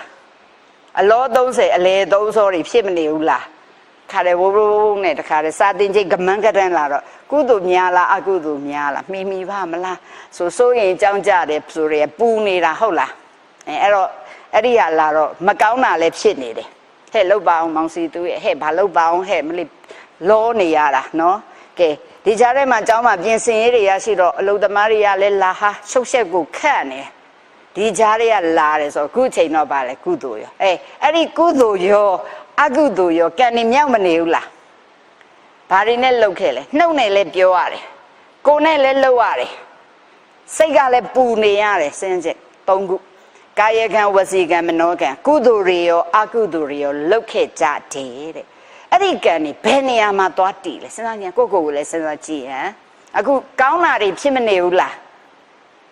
အဲ့ဒီကံนี่ဘယ်မှာသွားတည်နေလဲမေးခွန်း question မယ်ဟုတ်တယ်လားခုစာသင်ရင်တလန်ကင်ထားတဲ့ဒီဟလာမကလေးဒီပင်လေးပြုတ်ဆိုပြုတ်ကျသွားတယ်ဟဲ့ကောက်ပေးပါဦးဟဲ့ဆိုကောက်ပေးမဲ့သူမရှိဘူးကိုနဲ့ကင်မရာပဲရှိရလေဒီချိန်မှာအာယောနိတော်မနတိကာရဖြစ်ဘလို့ဖြစ်လဲညာလဲလားအခုတော့ယောနိတော်ရှိဘယ်သူမှမရှိဘူးဒီစာတိပေးတာဒီကဆိုတာဖြစ်လေဖြည်းဖြည်းချင်းစင်းပြီးတော့ကောက်လိုက်ရတယ်ဟုတ်ဘူးလားအဲ့ဒါဘာကံလဲကာယကံမနောကံရောမပါဘူးလားပါတာပေါ့မနောကဘာဖြစ်လဲယောနိတော်လေးထားလိုက်တော့ကုသိုလ်တော်ဖြစ်တယ်ဓမ္မမိတ်ဆွေများခဏစောက်ချင်းချင်းနားလေပြီးပြီလေအလုပ်တစ်ခုဖြစ်ရင်ပြီးရောမဟုတ်ဘူးလားအဲ့ဒီကံนี่ဘယ်မှာသွားတည်လဲ question စဉ်းစားကြည့်အောင်ဖြစ်တော့ဖြစ်သွားပြီးပြီနားလဲပြီနော်ဒါ apply စာအဲ့ဒါပဲဆရာတို့လိုချင်တဲ့ apply method ကဒါကိုကိုလည်းပြန်စမ်းစစ်ဒီလိုအခြေအနေတွေအစိမပြေရင်ငါကုသိုလ်ဖြစ်နေတာလားအကုသိုလ်ဖြစ်နေသွားတာလားစဉ်းစားတတ်ရမယ်ကုသိုလ်တော်တော်များများကုသိုလ်ဖြစ်အောင်လုပ်တတ်လာတယ်နေမို့ဆိုအကုသိုလ်ဖြစ်မှာပေါ့ဟုတ်တယ်လားအဲ့ဒါဘာကြောင့်လဲနောက်လာမယ့်ခန္ဓာမှာသင်မယ်မနတိကာရယောနိတောမနတိကာရအာယောနိတောမနတိကာရအဘိဓမ္မာမှာတော့ကြားဘူးတယ်နော်ယောနိတောမနတိကာရဖြစ်ရင်ကုသိုလ်ဖြစ်တယ်အာယောနိတောထားလိုက်တာနဲ့နှလုံးသွင်းမှားသွားရင်အကုသိုလ်ဖြစ်တယ်ခုတော့တော်တော်တန်တန်မှာမဆိုးဘူးငါမှာကုသိုလ်ဖြစ်အောင်နှလုံးသွင်းတတ်လာတယ်ဒါပဲနော်အဲ့ဒါ apply မှာတကယ် apply လုပ်နိုင်သလားအဲ့ဒီ apply လုပ်တယ်ဆိုတာတကယ်တမ်းပြောရင်တမ္မာသင်္ကပ္ပပဲဓမ္မမိတ်ဆွေများရဲ့တမ္မာသင်္ကပ္ပဖြစ်ရင်ဘာဖြစ်သွားလဲတမ္မာဒိဋ္ဌိတဲ့သွားတယ်မိစ္ဆာသင်္ကပ္ပဖြစ်သွားတာ ਨੇ မိစ္ဆာဒိဋ္ဌိငါ့ကိုမြတ်တယောက်ထက်ထားလားငါဒီလိုပဲဘာဖြစ်တယ်ညာဖြစ်တယ်ဟောပါဇက်ကလည်း ဝစီကနေနဲ့ပေါက်ပေါက်ဖောက်တယ်လို့အကုသိုလ်စောမှာနော်ဒါတွေမြောက်သွားမှာအခုဆိုရင်ကောင်းတာလေးနဲ့ဘာဖြစ်လဲဖြစ်တယ်မလို့ရဖြစ်မဖြစ်ဖြစ်တဲ့နည်းနဲ့လောက်ကြမယ်ဒါကျမအမြဲတမ်းကြွေးကြော်တယ်မှတ်လားဆက်ရှိရင်လဲဆက်နဲ့ပေါ့တက်တောင်တက်တာပေါ့ဆက်မရှိရင်လဲရွက်နဲ့ပေါ့လေလာတဲ့အတိုင်းသွားမှာပေါ့ရွက်မရှိတော့လဲတက်နဲ့ပေါ့တက်နဲ့လှော်မှာပဲပန်းတိုင်မရောက်လက်မမြောက်တောက်လျှောက်သွားတက်ကျိုးသွားရင်ကောလက်ထိုးလှော်မယ်ဘလောက်ကောင်းထားလဲအဲ့ဒါဘာဘယ်နဲ့တိကာရလဲယောနေတော်ပဲဘလို့ပဲဖြစ်ဖြစ်အလုတ်ဖြစ်ဖို့ကအဓိကနော်ကျမတို့စူးစမ်းမယ်ဗုဒ္ဓမြတ်စွာသာသနာအတွက်ပဲဟုတ်ပြီနော်ကဲဒါဆိုရင်တတ္တဝါတွေလှုပ်တဲ့ကံတရားတွေဟာဘယ်မှာတည်စားလို့မကြည့်နဲ့ဒါလေးကိုစဉ်းစားကြည့်ကျမတို့လည်းမစဉ်းစားမိလို့နော်ကျမတို့လှုပ်တဲ့ကုသိုလ်ကံအကုသိုလ်ကံတွေဘယ်မှာတည်နေတယ်သိကျင်စရာမကောင်းလားမေခွန်းလာနိုင်တာပေါ့ဘယ်နေရာမှာတည်နေတယ်လေလာပြီ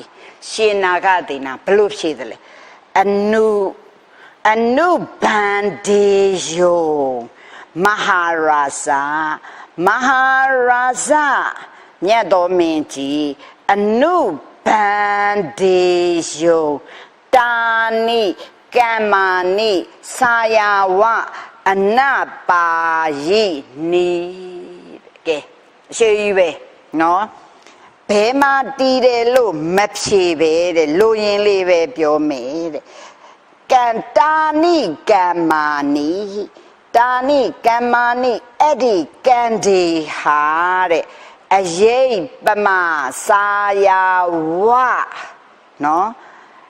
အနပါယိနိတဲ့အနုဘန္ဒေယုံစာယဝအနပါယိနိဒီကံတွေဟာအရေးပမာတကောက်ကောက်လိုက်နေတာတဲ့ကဲကိုလှုပ်တဲ့ကံတွေကကိုနောက်ကိုအရေးလိုပဲတကောက်ကောက်လိုက်နေတာတဲ့ကဲနော်ကုသိုလ်ကံကလည်းအနောက်မှာတကောက်ကောက်အကုသိုလ်ကံကလည်းအရေးလိုတကောက်ကောက်လိုက်နေဆိုဘသူမပြုမိမိမှုကြီးကကြောက်เสียကောင်းလားမကောင်းလားဒါကြောင့်မြတ်စွာဘုရားတဏှာကရုဏာကြီးစွာနဲ့ဘာတွေမြဲတမ်းမှားလဲမကောင်းမှုတွေကိုစိုးစင်အနေငယ်တော့မလုပ်ကြနဲ့ဟေးကောင်းတာတွေကြတော့ပြေဆုံးတဲ့ပြေဆုံးအောင်လုပ်တဲ့ကိုလုပ်တဲ့ကံတွေကလေထဲမှာပျော်ပြီးသွားတယ်ပျောက်သွားတာတော့မှန်တယ်အရေးလိုပဲတကောက်ကောက်လိုက်နေတယ်လို့ဖြေတယ်နော်တဲ့ကဲရှင်းလင်းချက်လာပြီဒီအချက်နဲ့ပတ်သက်ပြီးဘုန်းကြီးတို့တဲ့တခါတော့ကတရားပွဲမှာဟောဘူးတယ်တဲ့ကံတရားတွေဟာဘယ်မှာရှိသလဲတဲ့လူတွေလှုပ်လိုက်တဲ့ကောင်းကံမကောင်းကံလူတွေလှုပ်လိုက်တဲ့ကောင်းကံမကောင်းကံအသိဉာဏ်တွေကအစလူတွေရဲ့တဏ္ဍာမှာဖြစ်တဲ့သဘာဝတရားတွေနံတရားတွေဟာရုပ်တော့မပြောဘူးနော်နံတရားတွေဟာဘယ်မှာတည်တယ်လဲတွေ့လားရုပ်တရားဘယ်မှာတည်လဲဆိုတာပြောလို့ရလား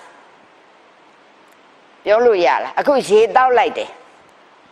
အဲ့ဒီရေလေးကိုငုံထားတယ်ဘယ်မှာတည်လဲပါဇက်ထဲမှာပေါ့ကတွင်းထဲမှာမြို့ချလိုက်ပြီးဘယ်နာရောက်သွားလဲလေချောင်းထဲမှာရောက်သွားပြီနောက်ဆုံးတခြားအစာအိမ်ထဲရောက်သွားပြီဘယ်မှာတည်လဲရုပ်ဆိုတာဖြေလို့ရတယ်နံတရားတွေကဘယ်မှာတည်တယ်လဲတဲ့မေးရင်နဲ့တွေ့လားဆရာတော်ဘုရားအတွေ့အကြုံရဖြေပြတယ်တချို့ကတဲ့အုံနောက်ထဲမှာလို့ဖြေကောင်းဖြေမယ်တဲ့ဒါမှမဟုတ်ရင်နှလုံးသားထဲမှာလို့ဖြေကောင်းဖြေလိမ့်မယ်တဲ့ question ကိုမေးတယ်အနောက်နိုင်ငံတွေဘာတွေမှာဆိုအဲ့လိုမျိုးတွေမေးကြတယ်ကျွန်တော်တို့မြန်မာနိုင်ငံကတော့မမေးဘူးကဲဒါဖြည့်ရင်နဲ့အုံနောက်ပြက်သွားရင်နဲ့အဲ့ဒီကန်နေပါမသွားဘူးလားတဲ့ဆိုပါစို့တဲ့ကွန်ပျူတာပြက်သွားရင်ကိုလုပ်တဲ့ data တွေဆုံးရှုံးသွားတယ်အကုန်လုံးပျက်စီးသွားတယ်အတိလို့တဲ့လုပ်ပြီးသားကန်နေရဆုံးရှုံးပြောက်ွယ်သွားနိုင်တဲ့ဒါအုံနောက်မှာဆိုရင်နဲ့ဒီလိုပဲတဲ့နှလုံးသားမှာရှိတဲ့ဆိုရင်လေအဲ့ကန်နေနှလုံးသားမှာတည်တယ်ဆိုရင်နဲ့နှလုံးသားပျက်စီးသွားရင်ကိုဒီကံနေပျက်စီးသွားသလားလို့စဉ်းစားเสียဖြစ်မှာပေါ့တဲ့ကံဆိုတာနံတရားရုပ်မှာမတည်ဘူးတဲ့ဟုတ်တယ်နော်ဒါကြောင့်ကျမတို့သင်ခဲ့တယ်လေနော်နံတရားဆိုတဲ့စိတ်စေတသိက်တို့ဒီခန္ဓာကိုယ်မှာရှိနေတာမဟုတ်အရှိတရားမဟုတ်အဖြစ်တရားဖြစ်တယ်ဆိုရင်ဘာဖြစ်သွားလဲဖြစ်တယ်အဖြစ်တရားမှန်သမျှဒီဘာဖြစ်တဲ့သဘာဝရှိလဲအဖြစ်မှန်သမျှပြတ်တတ်တယ်ရှင်းလား ဖြစ်တာဒီဥပတ်လေပြက်တာဘာလဲဘင်းခဏလေးတည်နေတာကိုထီလို့သုံးတယ်မှန်လားဖြစ်တည်ပြက်အဖြစ်တရားမှန်သမျှသည်ပြက်တယ်ဒါကြောင့်ဒီကအဲ့ဒီတုန်းကအဖြေထုတ်ပြီးတော့ဆရာတော်ဖေကဘာဟောခဲ့တဲ့တုန်းဆိုရင်တဲ့ကံတရားတွေဟာတဲ့ကံတရားတွေဟာအုံနောက်မှာတည်ရှိတာလည်းမဟုတ်ဘူးနှလုံးသားမှာတည်ရှိတာလည်းမဟုတ်ဘူးစိတ်တန်တတိတဲ့ mental process စိတ်ဖြစ်စဉ်မှာတည်ရှိတယ်တဲ့ဒါဆိုရင်ကံတရားတွေဟာဘယ်မှာတည်ရှိတယ်ကြက်မဲစိတ်တန်တတိစိတ်ဖြစ်စဉ်မှာတည်ရှိတယ်ဒီမှာတစ်ချက် notes လေးယူလို့ရပြီနော်ကံတရားတွေဟာဘယ်မှာတည်ရှိလဲအုံနောက်မှာတည်တာလည်းမဟုတ်ဘူးနှလုံးသားမှာတည်တာလည်းမဟုတ်ဘူးမိန်ပြောမယ်ကံတရားတွေဟာစိတ်တန်တတိစိတ်ဖြစ်စဉ်မှာတည်ရှိတယ် main notes နော်ရပြီနော်ကံတရားတွေဟာစိတ်တန်တတိစိတ်ဖြစ်စဉ်မှာတည်ရှိတယ်လာပြီစိတ်ဖြစ်စဉ်ဆိုတာဓမ္မမိတ်ဆွေတို့ဘိဓမ္မာသင်တဲ့သူဆိုသိပြီအဲ့ဒါဘာလဲတစိတ်ချုပ်ရင်တစိတ်ဖြစ်သွားတယ်အဲ့ဒါဝီထိစဉ်ပေါ့ဟုတ်တယ်လားစိတ်ဖြစ်စဉ်ဆိုတာရှေးစိတ်ဖြစ်သွားရင်ရှေးစိတ်ပြတ်သွားရင်နောက်စိတ်ပေါ်တယ်အဲ့ဒီတော့ရှေးစိတ်ရဲ့တတ္တိဒီရှေးစိတ်ကတော့ပြတ်သွားပြီအဲ့ဒီတတ္တိဒီဘယ်မှာထားခဲ့လဲရှေးစိတ်တတ္တိဒီနောက်စိတ်ပေါ်ရောက်သွားတယ်ဟုတ်ပြီနော်နောက်စိတ်ရဲ့တတ္တိဒီအခြားစိတ်ပေါ်ရောက်သွားတယ်ရှင်းနေနော်ရှေးစိတ်ချုပ်ရင်အဲ့ဒီတတ္တိလေးဒီနောက်စိတ်ရောက်သွားတယ်အဲ့ဒီလိုပြောင်းလဲနေတဲ့သဘာဝသဘောတရားပေါ့အဓိကမင်းကိုပြောမယ်ကမ္မတတ္တိတွေဟာစိတ်အစဉ်မှာပဲတည်ရှိတယ်လို့ဆိုနိုင်တယ်ရှင်းလားအဲ့တော့လွယ်အောင်နည်းနည်းလေးပြောပြမယ်ကျမတို့ကကုသိုလ်စိတ်တွေဖြစ်ကြမယ်ကုသိုလ်စိတ်ဖြစ်တယ်ဆိုရင်ကုသိုလ်စိတ်သည်များသောအားဖြင့်အခုလိုရိုးရိုးအချိန်မှာနော်ကုသိုလ်တွေဖြစ်တယ်ဆိုရင်ကုသိုလ်ရဲ့သဘောတည်းရိုးရိုးအချိန်မှာဘယ်နှကြိမ်ဖြစ်တတ်လဲဆိုရင်9ကြိမ်ဖြစ်တတ်တယ်အဲ့9ကြိမ်ကိုကျမတို့ကကုသိုလ်ဆိုတာအရှိန်အဟုန်နဲ့ဖြစ်တတ်တဲ့အတွက်ကြောင့်ဇောလို့သုံးတယ်အကုသိုလ်ဆိုတာကလည်းအရှိန်အဟုန်နဲ့ဖြစ်တတ်လို့ဇောလို့သုံးတယ်အဲ့ဒီဇောတို့မိဒီတာကာမကုသိုလ်ပြောတာအကုသိုလ်ကျမတို့ဖြစ်နေကြနော်ဇန်တို့ဘာတို့ကြရင်ဇန်ကုသိုလ်ဇောနော်မက်ကုသိုလ်ဇောအဲ့လိုသုံးကြတယ်အဲ့ဒီမှာရိုးရိုးကုသိုလ်တွေအကုသိုလ်တွေတို့ဆိုရင်အဲ့ဒီအရှိန်ဟုန်နဲ့ဖြစ်တတ်တဲ့ဇောသည်ဘယ်နှကြိမ်ဖြစ်တတ်လဲဆိုရင်9ကြိမ်ဖြစ်တတ်တယ်ဇောလေးကိုကျမတို့ကဇောလို့ရေးတဲ့တဝေထိုးလေးကိုအရှိန်ဟုန်နဲ့ရွေတဲ့ကြောင့်ကျမတို့က9ကြိမ်သင်္ကေတအနေနဲ့ယူပြမယ်အခုလိုပဂတိရိုးရိုးဆိုတာအခုအချိန်မှကျမတို့မှာကျမတို့ရဲ့မျက်စိနားနှာခေါင်းရှာကိုယ်ဆိုတဲ့ဓွာရတွေကလည်းကောင်းနေတယ်ကျမ်းမာနေတယ်နေကောင်းနေတာ哦လာတိုက်တဲ့အာယုံကလည်းအားကောင်းတယ်အာယုံနဲ့ဓွာရတိုက်လိုက်တဲ့အချိန်မှာဝိညာဉ်ဆိုတဲ့စိတ်ဖြစ်တာပဲလေပြီးခဲ့တဲ့ lecture တွေမှာသင်ရတယ်လို့ပဲဟုတ်တယ်လားစန္ဒယာခလုတ်နဲ့လက်နဲ့ထိလိုက်ရင်စန္ဒယာတန်ထွက်တယ်ရှင်နာဂဒေနာရဲ့ဥပမာနဲ့ပြောရင်လက်ခုပ်နှစ်ချက်တီးလိုက်တယ်လို့ပဲအပေါ်လက်ဖွားမှာအောက်လက်ဖွားတီးလိုက်တဲ့အချိန်မှာအတန်ထွက်တယ်လက်ခွင်းတစ်ချက်မှာနောက်လက်ခွင်းတစ်ချက်တီးလိုက်အတန်ထွက်တယ်သင်ပြီးပြီလားသင်ပြီးပြီနော်ဟုတ်တယ်လားအောက်ကလက်ဖွားသည်မျက်စိနားနှာခေါင်းရှာကိုယ်စိတ်ဆိုတဲ့ဓွာရနဲ့တူတယ်အပေါ်ကလက်ဖွားကအစင်းအတန်အနတ်ရတာအတွေ့အထိဆိုတဲ့တွေးကြံစရာဆိုတဲ့အာယုံနဲ့တူတယ်ဒီနှစ်ခုတိုက်လိုက်တဲ့အခါမှာမျက်စိဆိုတဲ့လက်အောက်လက်ဖွားမှာအစင်းဆိုတဲ့ရူပါယုံဆိုတဲ့ဟာနဲ့လာတိုက်မြင်သိစိတ်ကလေးဖြစ်တယ်လေဟုတ်တယ်လားဟုတ်ရဲ့လား ဒါဆိုရင်မျက်စိရဲ့အစင်းရူပါယုံရဲ့တိုက်လိုက်မြင်သိစိတ်ဖြစ်လာတယ်အဲ့ဒီလိုဖြစ်တာကိုပဲဒီသုံးခုစုံနာကိုပဲတိဏ္ဏသင်္ခတိဖတ်တော်ဆိုပြီးတော့အာယုံကိုတွေးထိတယ်ဆိုရဲဖတ်တာလို့ခေါ်တယ်လေရှေ့မှာသင်ခဲ့ပြီးပြီလေဟုတ်တယ်လားအဲ့တော့ဒီလိုပဲအခုလည်းဒီတိုင်းပဲအာယုံနဲ့ द्वार တိုက်လိုက်တဲ့အချိန်မှာမျက်စိနဲ့မြင်လိုက်တယ်မျက်စိနဲ့မြင်တဲ့အချိန်မှာမြင်သိစိတ်လေးဖြစ်တယ်သူမြင်သိစိတ်ဒီလာတိုက်တဲ့အစင်းကိုမွေးလျော်တော့မှရှိသေးတယ်ဒါပေမဲ့အဲ့ဒီစိတ်ကလေးဒီစိတ်ဆိုတာအကြာကြီးမနေဘူးเนาะဒါတဘာဝလေးနည်းနည်းလေးပြီးတော့မှသဘောလေးသုံးဘာစိတ်မဆိုသူ့ရဲ့တဘာဝဒီဖြစ်တဲ့ခဏလေးဒါလေးကိုဝါလုံးလေးရေးတာမဟုတ်ဘူးအဲ့ဒါတုံညလို့ရေးတာတုံညဆိုတာဘလောက်မှမကြဘူးအချင်းလေးလေးပဲအခိုက်တန်လေးဒါကိုကျမတို့ကတုံညာလေးရေးလိုက်တယ်အဲ့ဒါလေးဒီဖြစ်တဲ့ခဏလေးအဲ့ဒါဖြစ်တာအကြာကြီးမဟုတ်ဘူးတိုင်းလို့မရဘူးဒါကြောင့်ဖြစ်ခဏအဲ့ဒီဖြစ်တဲ့ခဏလေးဒီအချိန်သေးသေးလေးပဲအဲ့ဒါကိုခဏငယ်လို့တောင်းတယ်ဖြစ်တဲ့ခဏပြီးရင်အဲ့ဒီစိတ်ကလေးဒီဒီခဏလေးပဲဖြစ်စိတ်ဖြစ်တဲ့အချိန်မှာခုနကစိတ်နဲ့အတူဖြစ်ပြီးတော့စိတ်ကိုမှီတဲ့စေတသိက်တွေကလာပြီးတော့စိတ်နဲ့အတူလာဖြစ်တယ်အဲ့ဒီအချိန်မှာစေတသိက်ပေါင်း52ပါးတည်းကစိတ်ဖြစ်တိုင်းအမြဲတမ်းပါတဲ့စေတသိက်တွေလက်တံ9ခုလိုပဲ9ပါးတော့အမြဲပါတယ်အဲ့ဒါလေးဒီလိုဖြစ်တဲ့ခဏလေးမှာအတူတူဖြစ်တယ်ပြီးရင်အဲ့ဒီစိတ်စေတသိက်တို့ဒီအဲ့ဒီဖြစ်တဲ့ခဏလေးပြီးရင်တည်နေတာကလည်းခဏအငယ်လေးပဲဒါကို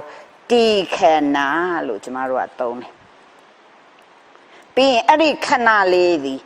ပြက်သွားတယ်အဲ့ဒါလေခဏလေးပဲအဲ့ဒါကိုနော်ဖြစ်ခဏတီခဏပြက်ခဏဆိုပြီးတော့ဖြစ်တီပြက်တီခဏလေးသေးသေးလေးဒါကြောင့်ခဏအငယ်လေးဘယ်နဲ့ချက်လဲ3ချက်ပဲဖြစ်အဲစိတ်တစ်ခုရဲ့အချိန်လေးကိုပြောပါဆိုအဲ့လောက်ပဲသူနဲ့တွဲဖြစ်တဲ့လက်တံ9ခုသောစေတသိက်ဒီဖတ်တာတို့ခုနဝေဒနာတို့တင်ညာတို့အခုပြောနေတဲ့စေဒနာတို့ဆရာတော်ရှိမှပြောခဲ့ပြီးပြီဧကကထာတို့ဇီဝိတိန်တရေတို့မနတိကာရတို့အဲ့ဒီ9ခုလုံးဒီလေအဲ့ဒီစိတ်နဲ့စေတသိက်တို့နဲ့တက်တန်းအတူတူပဲဟောဖြစ်ခဏတီခဏပြက်ခဏဆိုရဲခဏအငယ်လေး3ချက်ဒီစိတ်တစ်ခုရဲ့သက်တမ်းပါတယ်စိတ်တစ်ခုရဲ့သက်တမ်းနားလည်အောင်မှတ်မယ်နော်ဒါအဘိဓမ္မာတွေစိတ်တစ်ခုကိုပါဠိလိုစိတ်တာလို့သုံးတယ်စိတ်တစ်ခုရဲ့အချိန်လေးပါတဲ့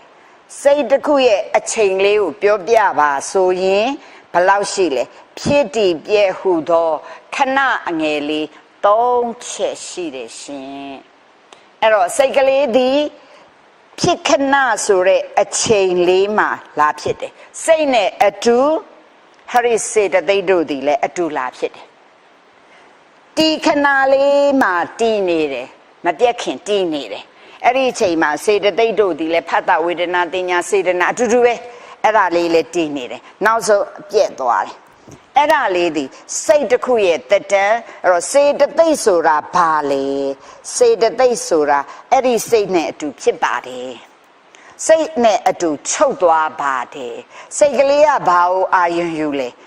ရူပါယုံအာယုံပြုရင်စေတသိက်ကလေးရတယ်အဲ့ဒီလိုပဲလိုက်ယူတယ်အဲ့ဒီစိတ်ကလေးကမျက်စိကိုမှီပြီးတော့ဖြစ်အဲ့ဒီစေတသိက်ကလည်းလိုက်ပြီးမှီဖြစ်တယ်အဲ့ဒါကိုတူလေးဒူးလို့သုံးတယ်စေတသိက်လို့သိနိုင်ကြောင်းအချက်တွေဒီစိတ်နဲ့အတူလာဖြစ်တယ်စိတ်နဲ့အတူချုပ်တယ်စိတ်ယူတဲ့အာယုံကိုယူတယ်စိတ်ကမျက်စိနားနှာခေါင်းရှာကိုဒီမှာမှီဖြစ်ရင်သူကလည်းလိုက်ပြီးတော့မှီဖြစ်တယ်မှီရတူတယ်အတူဖြစ်အတူချုပ်အာယုံတူမှီရတူဒါကြောင့်စေတသိက်ဆိုတာစိတ်နဲ့အတူဖြစ်တယ်စိတ်နဲ့အတူချုပ်တယ်အဲ့ဒီလိုဖြစ်တဲ့အတွက်စိတ်တစ်ခုဒီဘလောက်ကြာအချိန်လေးမှာတက်တန်းဖြစ်တာနေပြီးတော့ပြက်သွားတာဒီသူ့ရဲ့တက်တန်းပဲကျမတို့လူတယောက်ရဲ့တက်တန်းကိုပြောရင်မွေးတာကနေတည်သွားတဲ့အချိန်မှာဘလောက်ကြာနေသွားလဲဆိုတာလူရဲ့တက်တန်းပဲဟုတ်သလားနားလဲတယ်နော် အသက်80နေသွားမဲ့သူသည်စမွေးတဲ့အချိန်ကနေ80တည်သွားတဲ့အချိန်ဒီတွက်တာပဲမဟုတ်ဘူးလားဒီသဘောပဲဒါကြောင့်စိတ်ကလေးရဲ့တက်တန်းကိုပြောရင်ဖြစ်တဲ့ခဏလေးမှာခဏတစ်ချက်ပြီးရင်ပြတ်သွားပြီအဲ့ဒီအတွင်းမှာတည်တဲ့အချိန်လေးကလည်းမကြဘူးဒါဆိုအခုကျမတို့ဆိုရင်ကျမရဲ့တက်တန်းကိုပြောပါဆိုမွေးတဲ့အချိန်ကနေတွက်လာတာသေးပြီလားမသေးသေးတဲ့အတွက်အခုအချိန်ကဘာအချိန်တည်နေစေအချိန်တစ်နှစ်ပြည့်သွားပြန်ပြီမသေးသေးဘူးဒါကိုပဲမွေးနေ့တစ်ခုရောက်သွားပြီဆိုနေခဲ့တာတစ်နှစ်ရှိသွားပြန်ပြီဒါပဲကျမတို့အချင်းချင်းတော့တကယ်တမ်းပြောလို့ရှိရင်မွေးနေ့တစ်ခါရောက်တိုင်းသေဖို့တစ်နှစ်နီးလာတာမဟုတ်ဘူးလားအဲ့တော့နီးလာတယ်ဆိုရဲကဒါတနည်းအားဖြင့်ကောင်းတာလားမကောင်းလားသေဖို့နီးလာတာကောင်းလားမကောင်းလေဒါပေမဲ့ကိုယ့်အချင်းချင်းဘာလုပ်လဲကြံဖန်ပြီးတော့စုမကောင်းတောင်းတယ် Happy birthday အဲ့နဲ့ပြောပါစေတကယ်တမ်းဆိုရင်တစ်နှစ်မွေးနေ့ရောက်တိုင်းငါတစ်နှစ်နေခဲ့တဲ့အချိန်တစ်နှစ်ကုန်သွားပြန်ပြီသေဖို့တစ်နှစ်နီးလာပြီဟုတ်ပြီလားပြောပါစေဆိုရင်ပျော်ပြီးတော့မွေးကြဟလာသွားပြီးတော့ကြွေးကြနော်စားကြတောက်ကြပြောကြပါကြလုံးမဲ့အစားငါတို့ကုသိုလ်ကောင်းမှုကြောင့်ရတဲ့အခုဘဝမှာကုသိုလ်ကုန်ခဲ့တဲ့အချိန်ဒီလောက်ဖြစ်သွားပြီနော်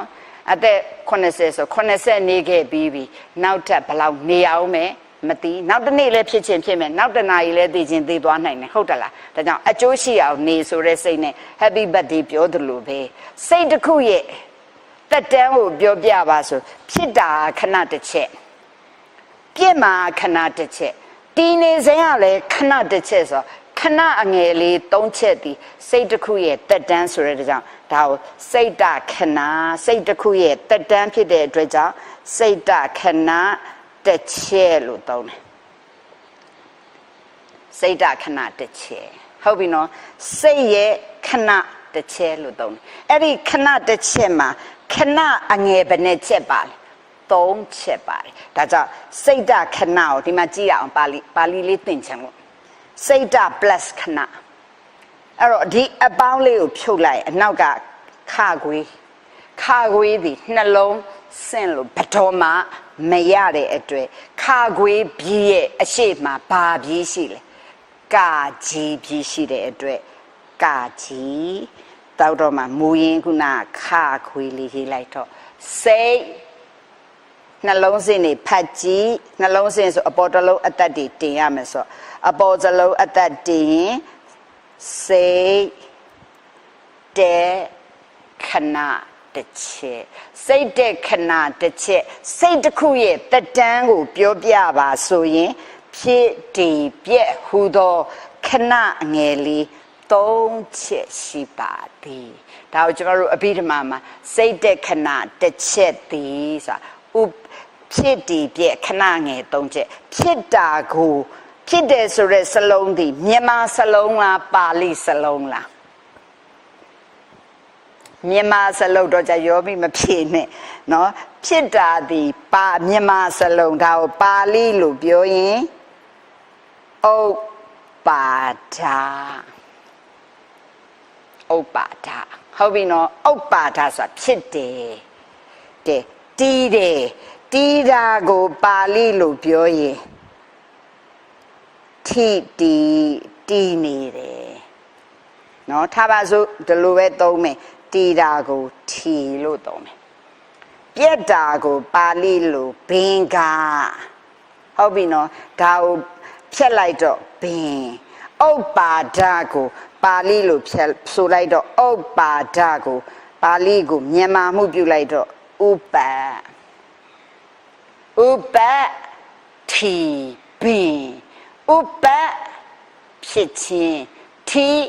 တည်ခြင်းဘင်ပြက်ခြင်းဖြစ်တည်ပြက်ခဏငယ်3ချက်သည်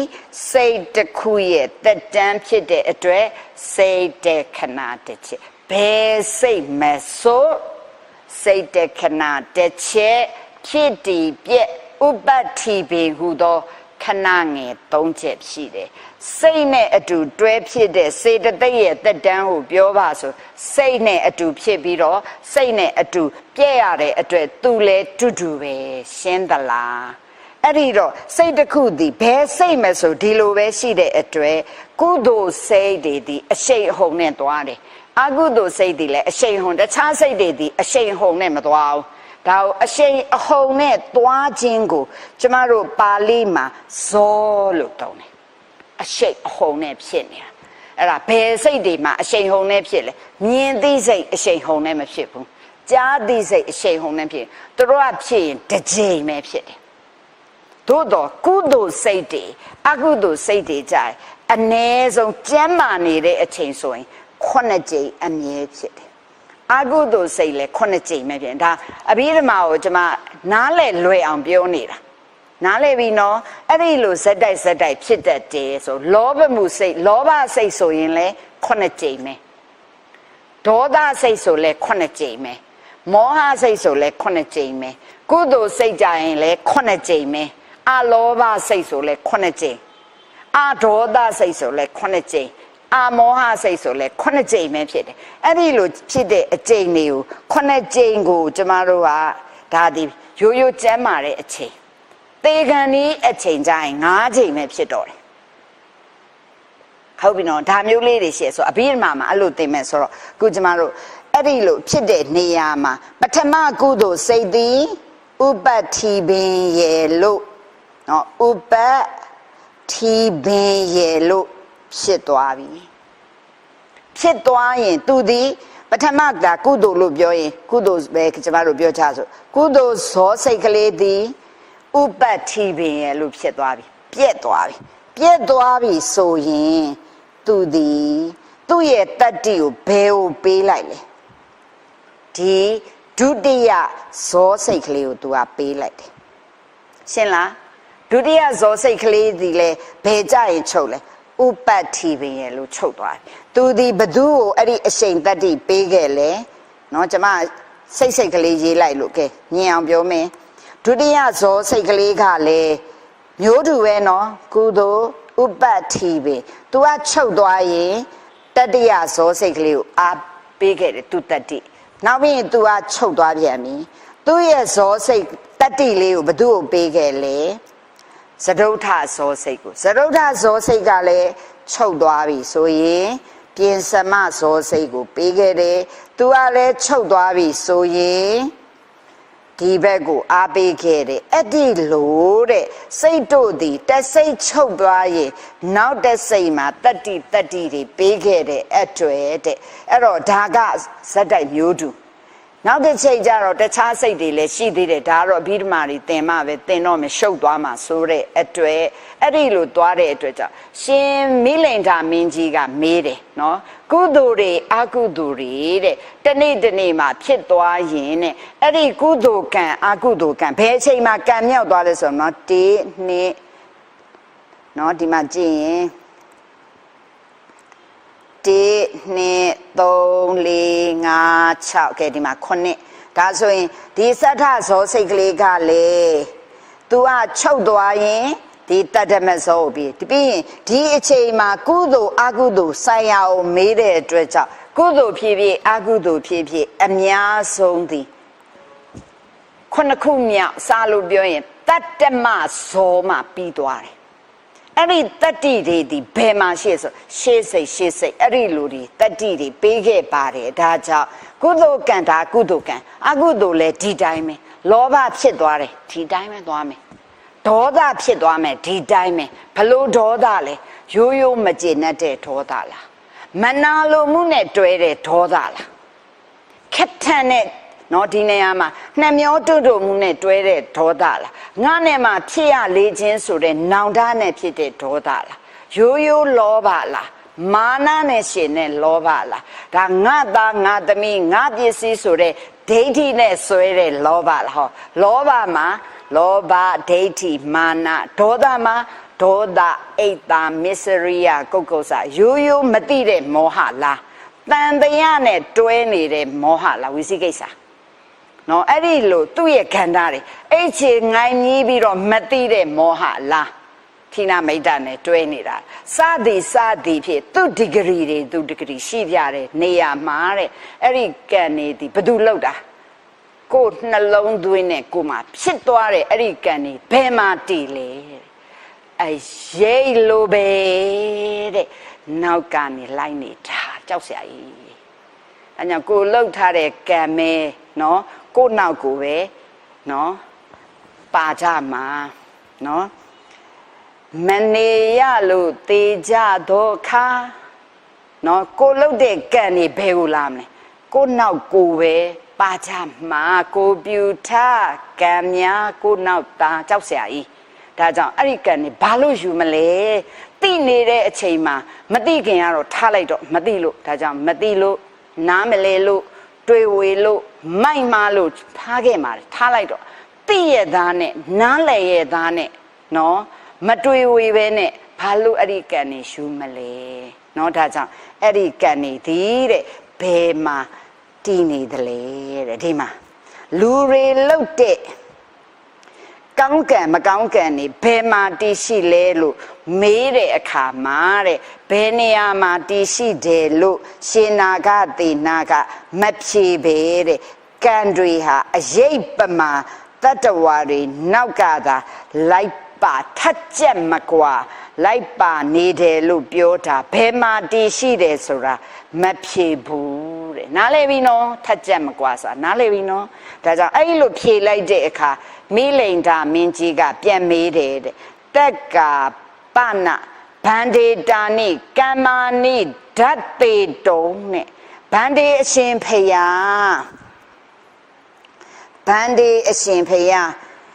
ဒီကံတွေဟာဘယ်မှာရှိတယ်ဆိုတာအရှင်ဖယားပြနိုင်လားအရေးပမာလိုက်နေတယ်ဆိုတာပြနိုင်လားတဲ့မင်းကြီးတဲ့ကျွန်ုပ်ပြောမယ့်စကားကိုဘယ်လိုယူဆလဲတဲ့တစ်ပင်တွေဆိုတာရှိတယ်တဲ့ဟုတ်တယ်လားအဲ့ဒီတစ်ပင်တွေဟာအသီးမသီးကြသေးဘူးတဲ့အသီးမသီးကြသေးတဲ့တစ်ပင်ရဲ့အသီးတွေဟာဘယ်နားမှာရှိတယ်ဆိုတာပြလို့ရပါသလားတဲ့သိကောင်းတယ်နော်ပညာရှိကြီးတွေကြတော့ဖြေတာကိုကြည့်ကျမတို့ကြတော့အဲ့ဒီမှာကိုမသိရင်ညင်းကြခုံကြနဲ့ပြီးသွားရောအဖြေလည်းမထွက်ဘူးခုနပြောတဲ့အာကုသိုလ်ဇောတွေဒါမြုပ်သွားတာတစ်ပင်တစ်ပင်ဟာအသီးမသီးသေးဘူးတရက်ပင်နေရှိနေပြီပေါ့နော်အသီးမသီးကြသေးဘူးသို့တော့တစ်ချိန်မှာတော့သီးလိမ့်မယ်တဲ့အဲ့ဒီမသီးသေးတဲ့အသီးတွေကဘယ်နားမှာရှိသလဲအမြင့်ထဲမှာရှိတာလားအခွန်ထဲမှာရှိတာလားအခောက်ထဲမှာရှိတာလားအကိုင်းခက်ထဲမှာရှိတာလားအရွက်ထဲမှာရှိတာလားဘယ်မှာရှိတာတုံးလို့ဘယ်လိုပြောနိုင်မလဲတဲ့ပြနိုင်ပါမလားလို့မေးတဲ့အခါမိလိန်တာမင်းကြီးကရှင်ဖျားတဲ့ဘယ်ပြနိုင်မှာမလို့အဲ့ဒီဥပမာအတိုင်းပဲတဲ့ကဲဒီမှာဒီပါဠိလေးနော်ဒီပါဠိလေးကိုယ့်ကိုဖတ်ထားကြည့်မနှက်ဖန်မှကျမတို့နောက်လဲချေမှမေးမယ်နော်ဒီဟာလေးစိမ့်စိမ့်လေးကျမမဖတ်ပြအောင်နော်ဒါလေးထားတယ်မြန်မာလိုပဲဆက်ကြည့်မယ်ဖြစ်စဉ်အဲ့ဒီဥပမာအတိုင်းပဲဖြစ်စဉ်တစ်ခုဟာပြည့်စဲမသွားဘူးပြည့်စဲမသွားတဲ့ဖြစ်စဉ်ရှိနေတဲ့အတွက်ကြောင့်နဲ့ဒီကံတွေဟာဘယ်နေရာမှာတည်ရှိနေတယ်လဲဆိုတာပြဖို့မဖြစ်နိုင်ဖြစ်စဉ်တစ်ခုဟာပြည့်စဲမသွားဘူးပြည့်စဲမသွားပဲရှိနေတဲ့အတွက်သိကောင်းနေတော့အဲ့ဒါလေးကအဘိဓမ္မာသဘောလေးနဲ့ကျင့်သိကောင်းတယ်ပြည့်စဲမသွားတဲ့ဖြစ်စဉ်ရှိနေတဲ့အတွက်တဲ့ယုတ်တရားနံတရားတွေဘဝတန်တရားတွေမှာဘယ်အချိန်မှပြတ်မလဲဒီဘဝမှာရောက်ဖြစ်နေတဲ့ယုတ်နံတရားတွေနော်တောက်လျှောက်ဖြစ်မနေဘူးလားနံတရားတွေဘယ်ကြပြတ်လဲဒီဘဝဆိုရင်သေတာပြတ်သွားမှာပေါ့သေသွားရင်အပိချုပ်လားမချုပ်သေးဘူးနောက်ယုတ်နံဆက်ဖြစ်မှာအဲ့တော့ဖြစ်စဉ်တစ်ခုကဘယ်မှာပြတ်လဲနိဗ္ဗာန်ရောက်မှပြတ်မှာနော်ပရိနိဗ္ဗာန်ဆံမှပြတ်မှာဟုတ်လားဟမ်ရုပ်တရားကတော့ပြောင်းပြောင်းသွားမယ်နံတရားတွေဖြစ်စဉ်တွေကသွားမလားမသွားဘူးလားဒီဘက်အကြောင်းဒီဘက်အကျိုးဒီလိုနဲ့သွားမှာဒါကြောင့်ဒီကံနေဟာဘယ်မှာရှိတယ်ဆိုတာပြဖို့မဖြစ်နိုင်စဉ်းစားဖို့ညံနေနော်ဒီနေ့ lecture လေးပြီးရင်ကိုယ့်ကိုစဉ်းစားကံတရားတွေကဘယ်နားမှာရှိတယ်ဆိုတာပြောလို့မရဘူးတဲ့ဒါလေးသိကောင်းနေကံတရားတွေဟာဘယ်နားမှာရှိတယ်လို့ပြောလို့မရဘူးသို့တော်လှုပ်ထားတဲ့ကံကအကျိုးဖြစ်စေလိမ့်မယ်လို့ဆိုလို့တဲ့တတိထားကိုလှုပ်တဲ့ကံနဲ့ကိုပြန်ကိုစိုက်တဲ့အပင်ရဲ့အတိကိုစားရမှာနော်ကိုဆွဲတဲ့ပကြီးကကိုပြန်ကြည့်ရမှာနော် ကန်ကြမာရဲ့ပုံရိပ်တွေဒါကြောင့်တစ်ပင်စိုက်ထားလို့ရှိရင်ဒီတစ်ပင်ကအသီးသီးမဲ့လို့တော့ပြောနိုင်တယ်သို့တော့အဲ့ဒီအသီးဘယ်နာရှိတယ်ဆိုတာတော့မပြနိုင်သေးဘူးတဲ့ကံတရားတွေဟာအကျိုးပေးမှသေးကြတယ်ဘာကြောင့်အကျိုးပေးတာတုံးဆိုရင်ဘာဖြစ်လဲဘာကြောင့်အကျိုးပေးတာလဲဆရာတော်ဖြေပြီလောက်ခဲ့တာကိုတဲ့လောက်ခဲ့လို့တဲ့မြင်နေနော်ဘာကြောင့်အကျိုးပေးတာလဲ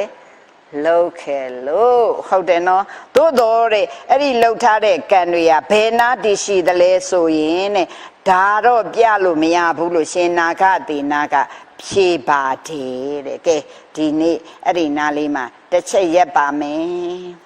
နော်ဓမ္မမိတ်ဆွေများရှင်အဲ့တော့အဲ့ဒါလေးကိုစဉ်းစားဒီနေ့နည်းနည်းလေးလေ့ကျင့်ဖို့ပါဠိတွေတောက်လျှောက်ဖတ်ပြတယ်အဲ့ဒါလေးဖတ်ခဲ့နော်ဒီစာလုံးလေးနေ့မှအတန်အတွက်ကြီးနှိုင်းရှင်ကြည့်မယ်နော်ဓမ္မမိတ်ဆွေများဖတ်မယ်ကိုယ်တိုင်ဓမ္မမိတ်ဆွေတို့ဖတ်ခိုင်းမယ်ကဲဒီနေ့ဒီလောက်ပါပဲအချိန်စီသွားပြီမင်္ဂလာပေါင်းနဲ့ပြည့်စုံကြပါစေကိုယ်စိတ်နှဖြာကျမ်းမာချမ်းသာကြပါစေတက်ရှိကျမ်းမာစွာဖြင့်သူတော်ကောင်းတရားများစတဲ့တပူပွားတူအားထုတ်ကျင့်ကြံနိုင်ကြပါစေ